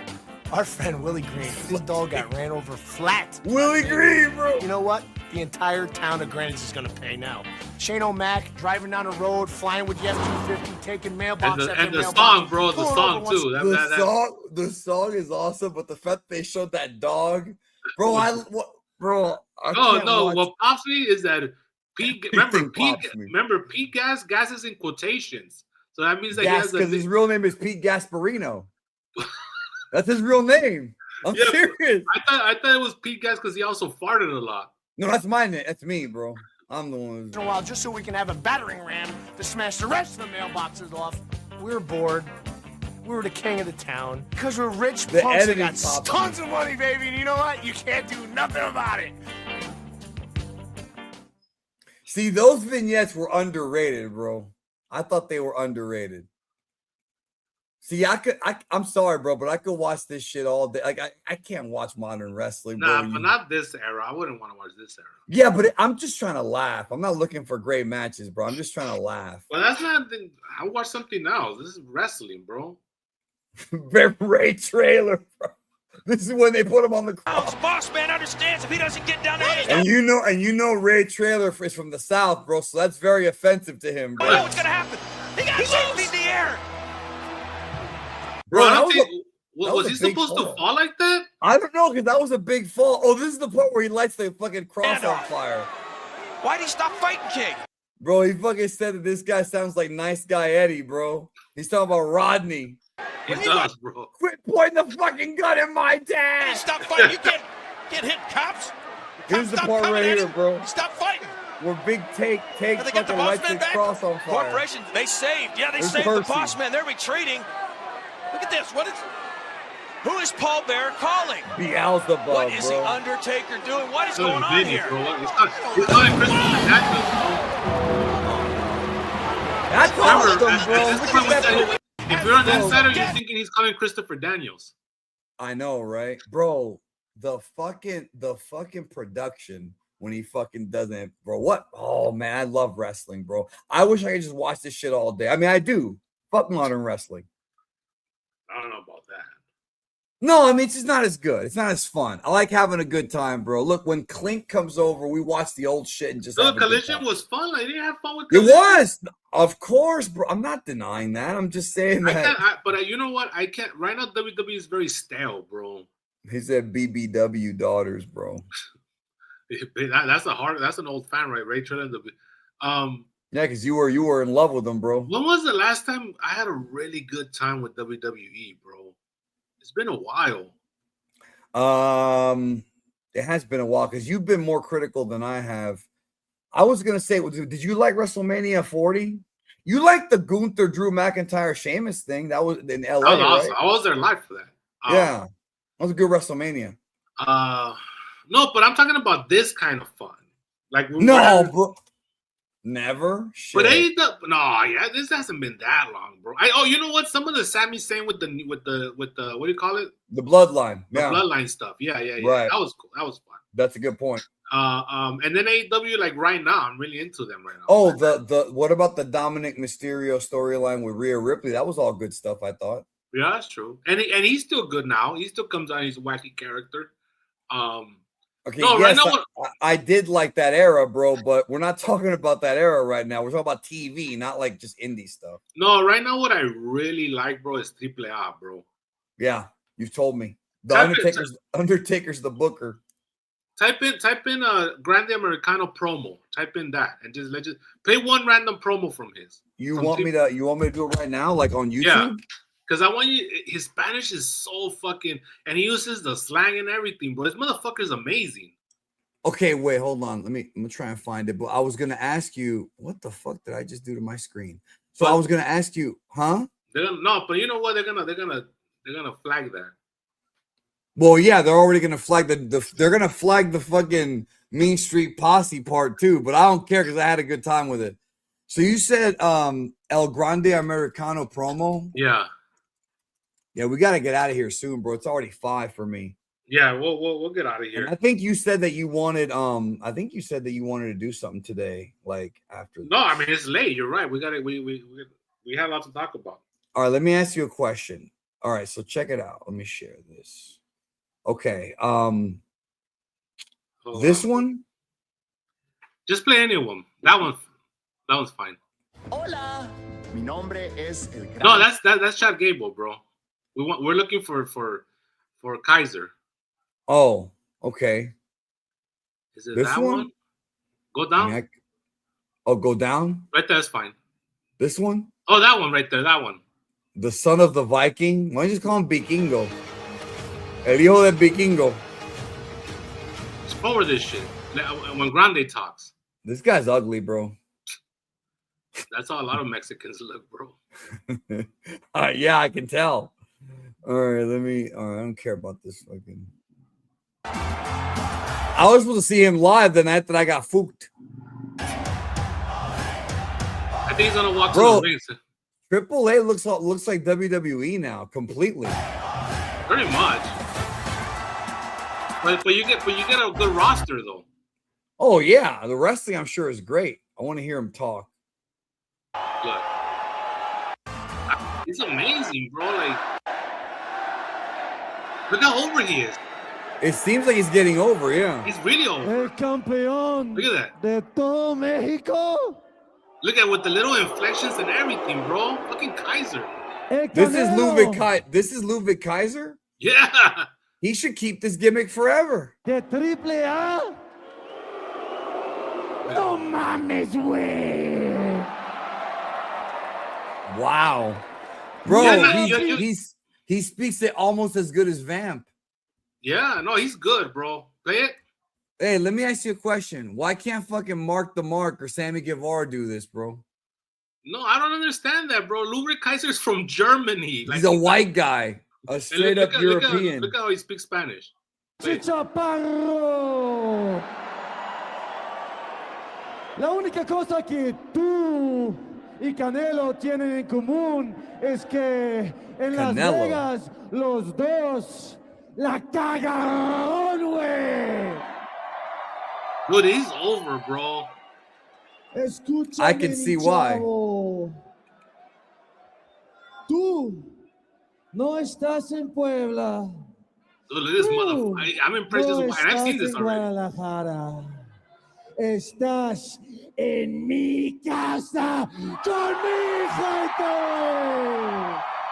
That's crazy, huh? It's a mindfuck, huh? Es la ciudad del grande americano. Esta es ciudad de México, cabrón. Bro, did this guy do Duolingo? That's a mindfuck, bro. Like, he's almost as good as Vamp. But here's where it gets crazy, bro. And people have been clowning on this all week. So in AAA, he's known as Grande Americano 2, right? Because he's the second one. He's over as the top guy, whereas El Original, which is Chad Gable, is booed because he's a heel. Right. In America, El Original is a baby face, and this one's a heel. How are they gonna finagle that? Like, that's gonna be weird. Shit. It's like with Von Erichs being heels in Florida. Let me ask you something. But they're gonna have a lucha de apuestas match, bro, and I hope he wins because he's got to keep this gimmick. So they're gonna actually unmask Chad Gable? Yeah, well, that's what they're building to. You haven't been watching Raw either, bro. You've been skipping that. I guess you have. I told you I fell asleep during it. Pete. Yeah. So is Pete Dumb and fucking what's his name still doing the other two? Yeah, Bravo and Rayo. So whose side are they on? They're with him with Grande Americano 2. So they're baby faces in Mexico, but they're heels in Raw. Chad Gable has the American the two college retards, bro. What are their names? The Ballard brothers or whatever they're called. American Alpha. No, that's the Asian guy with the fat guy. I was about to say the Ballard brothers. Are we channeling Kid Zombie from Rubber Guard Radio? No, the American Made, bro. Whatever the fuck their name is, bro.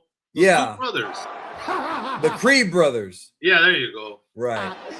El Grande Americano. All right, you don't have to listen to the rest of it, bro. It was cool. I just wanted you to get a little taste of it. Dude, I watch this show every week, bro. I'm all into it big time. You know, Mean Mark Calloway, bro, is doing a good job. As the booker. This is a great. This is the only Ludwig that I respect, bro. Look at this filth, this pollution. Remember, he has a Nazi tattoo somewhere in his body at this point. Bro. All right, let's just really quickly go. Let me play one more, bro. One more. No, we already played Will and Mercy. No, it's got to be the picnic, bro. It's got to be the picnic. For some reason, this pops you. He's making an impression. He's making an impression of Jerry Jarrett, bro. That's why it pops me. Remember the idea that I had where I wanted to pay fucking Danny Spivey money to beat Waylon Mercy, bro? You should have. Yeah, I remember he was supposed to come over and just play the character. And you said he's going to come over all defeated and sad. Hello, you people. It's old Waylon Mercy again. Already popped. Oh, you people. As you can tell, I'm out here at the park. The thing is that he doesn't talk like this. Like Dan Spivey talks nothing like this. No, he doesn't. He's copying Max whatever from fucking Camp Fear. Yeah. Camp Fear, yeah. Bobby De Niro. People come in. Shortly after a while, they'll be out here with their Well, the way he talks is with their funny. fried chicken and potato salads and some hot dogs. Surely some hamburgers to go along with all that stuff. And the kids, they'll be running around here having a good old time. And then after a while, the kids will get on the parents' nerves. The parents will start yelling and screaming. Then load up everything, put the children in the back daggum seats. Then they'll go home, and then they'll tell all their families and friends what a great time they had at the park and what a great picnic it was. Picnic it was. Well, let me tell you something. Waylon Mercy knows how to throw a good picnic. And when I get into the ring in the WWF. Remember, they had to like draw his tattoos every time. That's a motherfucker to get it all right, bro. Same thing with Jinsei Shinsaki, bro. Or as Michael Hayes would say, Hakushi. Remember, he used to made that joke. Bless you. Yeah, he made that joke like every time. Hakushi. Purely sexy, bro. Oh, Brand, why? Show you people what a picnic is all about. You know what I mean? All right, we got to get out of here in a minute. But what were you gonna say? Oh, I had a good time. Yeah, I just wanted to say that we kind of skipped over the Attitude Era, which is very important. But I showed that clip. Remember? But but I mean how wrestling philosophy changed, but it went full circle now to where now, because you were saying earlier that the promotion should be building up good matches. But remember that now angles, but now television pays more than pay-per-view or house shows. So now you want to have good, great matches on television because that's your bread and butter. Yeah, but I think you should have a good TV show with cliffhangers and story characters. You know what I mean? Like any other show. But there's also like the blow-off shows, bro. Like, for example. No, for sure. But I'm saying you want to have characters getting over. I know that you were very disappointed at that first Raw of the year. I wasn't, because they gave us a main event quality match with Punk and Braun Breaker. The one last year was bad too. But the thing is, but that's like a blow-off show, bro. Like, for example, with Avengers Endgame, we didn't have no cliffhanger. It just ended because everything was done. Was the end. That was the end of Phase 3, even though they said that Spider-Man was. Yeah, that's. And now we know they're not done. Well, no, because they're bringing back the big guys, bro. So no, what I'm trying to say is that some television shows the blow-off shows are gonna just end. They're not gonna give you a cliffhanger. That's okay, because that should be how they should be booked. Do you think Mr. Downey as a heel is gonna impact the business like Hulk Hogan did in '96, bro? I think he already has, bro. I think we're very excited to see what he does. Yeah, but they didn't show him stepping over Jonathan. You know those trailers, bro. That was such genius marketing, bro. Because MCU even Doomsday was struggling, and then once those trailers came out, like all of a sudden we're excited again. Have you seen the ones that I did? No. I want to show you real quick, and don't worry, this ain't gonna get copyrighted because it's my video. So I'm just gonna tell you this because this is Dragon's Ball related. So I had a feeling. Well, I knew that they were gonna drop the fucking the announcement of the show continuing a month ago. So I started doing Avengers styled trailers, right? Let me this is wacky, bro, because here's what happened. People got pissed off at me and called me a clickbaiter and oh, you're getting people's hopes up. And then when it got announced, bro, well, let's just say nobody ever apologizes, but that's okay. So this is gonna pop you, bro, because I literally took their idea. All right, watch. You might not get the context of this, but you'll get the idea. I edited this. I can't hear it though. Oh shit, my bad. And I imagine the music has a lot to do with the impact. It has to, because that's the whole thing, you know. Oh, my bad. I thought that you could. If you don't have James Marsden taking off his little glasses, bro, and blasting something, I'm not interested. Old ass Patrick Stewart, bro. Can you hear it now? Yeah.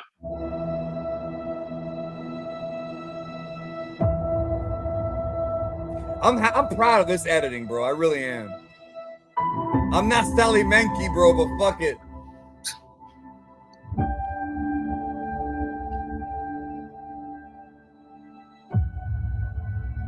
That was me, bro, at the bar. That was me right there.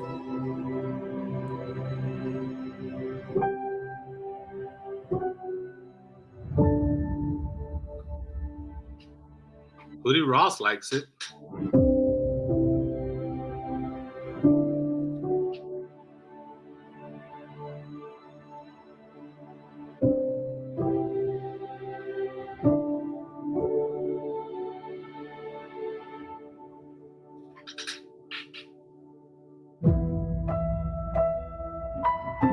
I matched it perfectly, bro.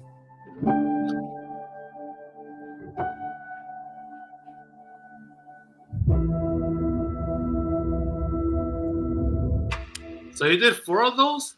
I did 4 of them, yeah. Because it was I did it once per week, just like how they did, building up to the big event, bro. Well, yeah, people gave me shit, bro, until it actually got announced, and but you didn't hit the last one in the week it got announced, though, right? Yeah. Oh, that's pretty cool. That's actually pretty cool. Yeah, no, I had fun making them too. They were pretty easy to make. Once you make the first one, it's pretty easy, you know. Yeah. Anyways, what do you want to close on before we get out of here? We're at 3.5 hours. That's it. We're good, man. I want to thank everybody for joining us like usual. It was a good time, good laughs. We had a good time today, bro. I had a good time. Yeah, it was a good show, and we shared the education. So I guess we're coming back for Elimination Chamber, right? I was gonna say the Elimination Chamber is the 28th, so I guess it would be Sunday. Or I'm sorry, Sunday the 1st. I mean, we don't always have to do it on Sunday, but I mean that's it. For Elimination Chamber, you kind of want it to be the next day or whatever. That's in Chicago, I think. Yes, and we're also it's gonna be an interesting show because that's really gonna show us the road to WrestleMania. So by that point, we should have at least 4 matches finalized, right? The 2 worlds and for the women and the men. Unless they change it again. I don't know. How are they gonna get out of the Cody Jacob not being in the chamber, bro? I think Jacob's not in the chamber? No. Oh, you didn't see SmackDown. Cody won the 3-way against Sami Zayn and Jacob Fatu. So maybe it's not just gonna be Cody and Drew, right? No, I supposedly the scuttlebutt is that they might go Sammy versus Drew and then Cody and Jacob in a gimmick match. Yeah, but they already had their chance to give Sammy the big win at Mania, or I'm sorry, at the Rumble in front of the other Muslims. So I don't know, man. I think it's probably better if they hold off for a year on that. I don't know, man. Maybe they'll do a 4-way like WrestleMania 2000. That'll be the worst case. I don't ever want to see another 4-way in the main event. I don't know if I want to either, but you know, I mean, I understand where you're coming from. It's just what else can you do? You know, because Jacob, there's no way he could get a title shot anymore. Unless he comes out of the ring at the Elimination Chamber, like he's gonna fuck over Cody in the chamber. Maybe something like that. Yeah, but that means that somebody else has to win, and that'll be the contender for Drew. So that's where the idea is that Jacob fucks Cody. We see Cody and Jacob. But then Sami Zayn's also eliminated because he was in this triple threat match, so he's also eliminated from the Elimination Chamber. Who the fuck is in the chamber, bro? LA Knight. It's LA Knight, one of your favorites. I wouldn't be against him winning, but I don't think they're gonna put him against Brock. That's the rumor, where they were. Fuck. That was the rumor. No, it's I'd rather Brock and Obafemi, bro. Yes, that makes more sense. But Brock would have to do the honors. I don't know if he's willing to do the honors for a man that looks like Obafemi. Is that why you're? Well, no, because he didn't do it for Omos. I was there for that one too. That was like a 5-minute match. All right, Randy Orton, LA Knight, Cody Rhodes are all in, and then there's 3 that haven't been announced yet. And then for the women, Alexa, Rhea Ripley, Tiffany Stratton, Becky Lynch against AJ Lee. I thought they were going to do that at Mania. Well, maybe it's going to lead to a gimmick match at Mania. Maybe. I'm actually surprised they're continuing that food feud without Seth, but I mean, I get it. AJ Lee's around, then Punk against Finn Balor. I mean, that's a formality. Finn Balor ain't gonna win that match. No. What do you think? They're doing a good job building him up, though. How would you feel if Randy Orton won the Chamber and went? I would be pissed, bro. How do you? But they already feuded. Selena's fucking. Yeah, they did. But so did Cody. But so did Cody and Drew for months. All right. Who else? They should have made new stars, bro. I think LA Knight. You might as well just have LA Knight do it, bro. Like fuck it. Like do Cody and Jacob in a gimmick match, and then have LA Knight against. Have LA Knight beat Drew. Yeah, fuck it. You had a new star. But who closes night 1 then? Neither of those matches could close night. Maybe the bitches in a way. What if you have that close night 1, LA Knight, and then night 2, Roman and Punk close? Even though that's the B title. Oh, and then Gunther is gonna be in Monday's Elimination Chamber. So Gunther's probably also gonna be in the chamber. You think he might win? Gunther against Drew, though. I don't know if they're gonna again. No, because Gunther's on Raw. Heel versus heel. Yeah, but what's he gonna do? But it doesn't matter if he's on Raw. The other belt is the one that needs to be defended. Like it doesn't matter. Remember, bro, Shawn Michael Hickenbottom and Chris Benoit, they made a big deal about not going to the SmackDown title. In 2004. 20 some odd years ago. I'm trying to see who else could be in the. Okay, so we know that Gunther's probably going to be in the chamber. But that means he's going to get pinned in there. Now, do they really want him to get pinned? Or maybe he won't win. I don't know, man. This is weird. Javon Evans maybe be in the chamber, bro. Oh, is he going to? Oh, he's next Mr. WrestleMania. Bro, they don't have any stars, dude. What the fuck? They have to make somebody, bro. It's got to be LA Knight. They have to. It's all I can think of right now. I'm sorry, bro, but Drew versus Cody versus Jacob just doesn't feel like it's big enough. What about Apollo Crews, bro? He's back. He's back? Is he still doing the Wakanda gimmick? He should do it with. He hasn't done that in years, bro. You're such a racist. He should do it. He should do it in Obafemi. Oh, Damian Priest is in the. He'd probably be in the chamber. He's not gonna win though. What about Jeff Cobb, bro? Why don't they give him a chance? JC Mateo, bro. What?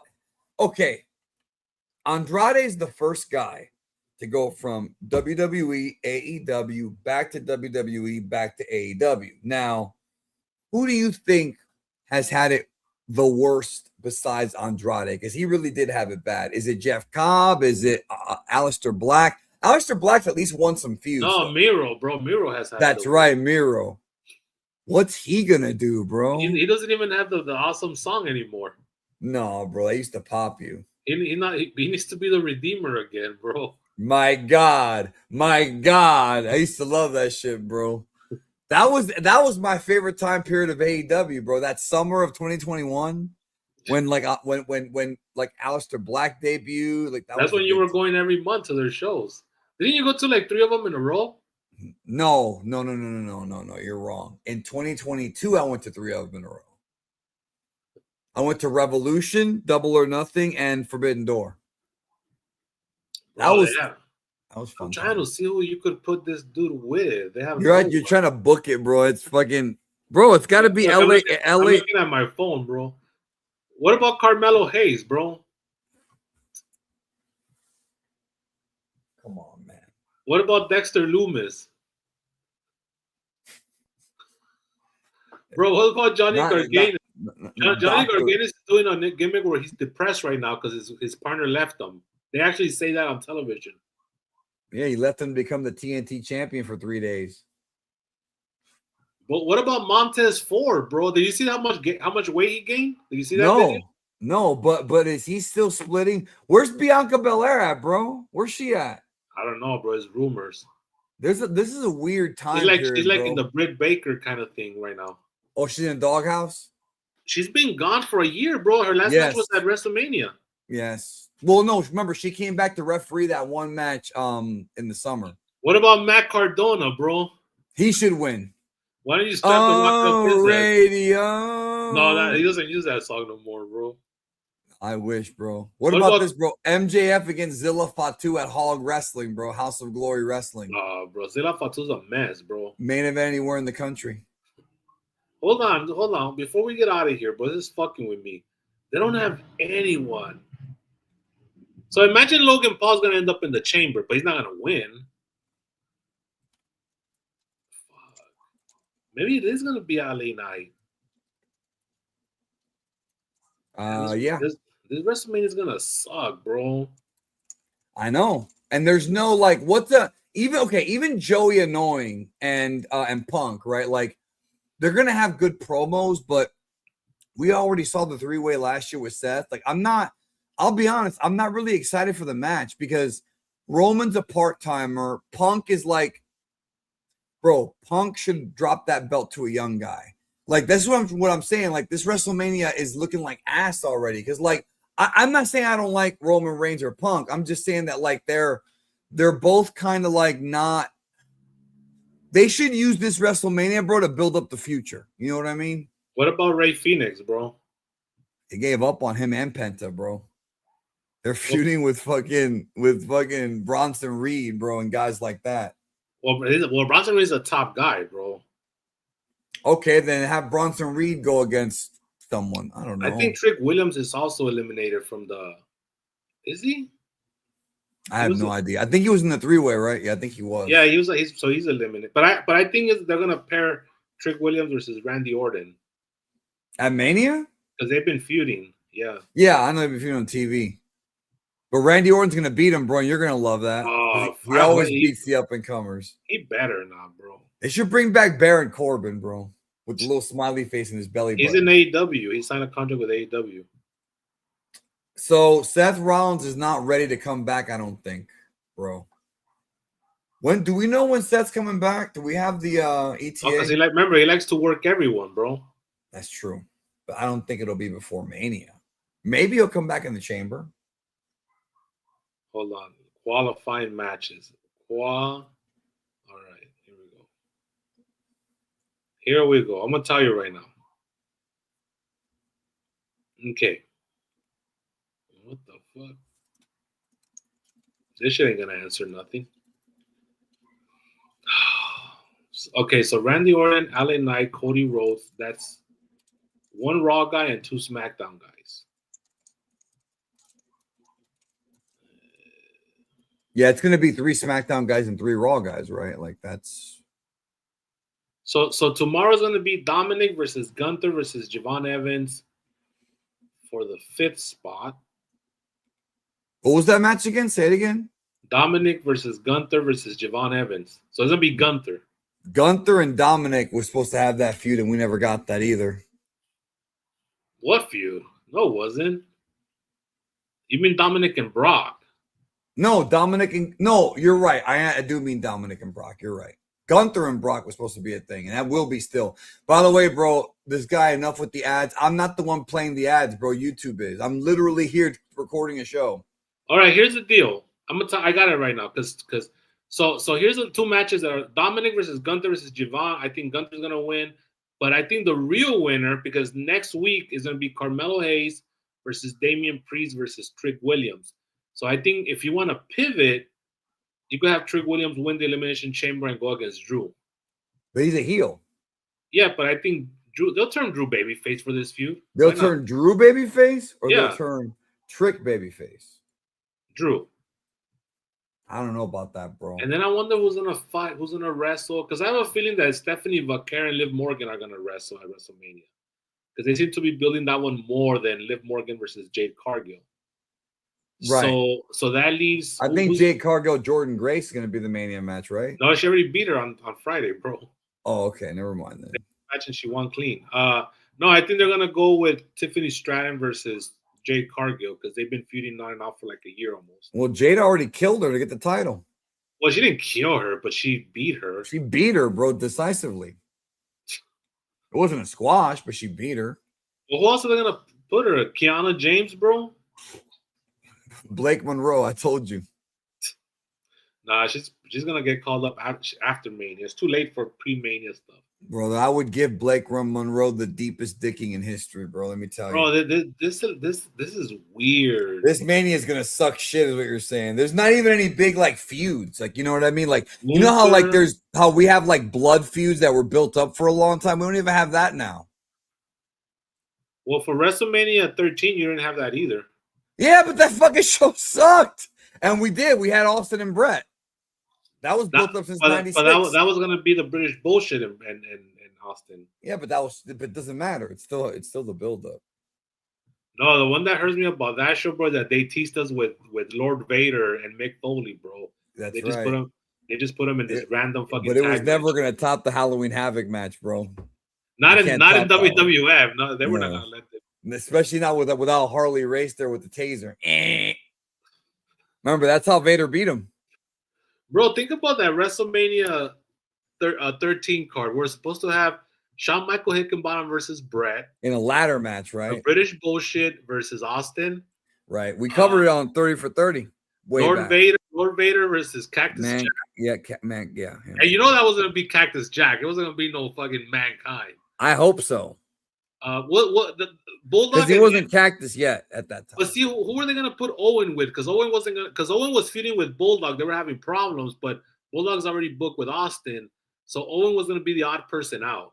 Triple H? That was the next year. No, Triple H was feuding with Goldust, and they did have that boring ass match. Yeah, they had that match. That's where Chyna debuted, bro, and she tossed Terry Runnels around like a ragdoll. Right. And then it was but Big Sid and Take, I guess they were out the non-title match, maybe. I don't know.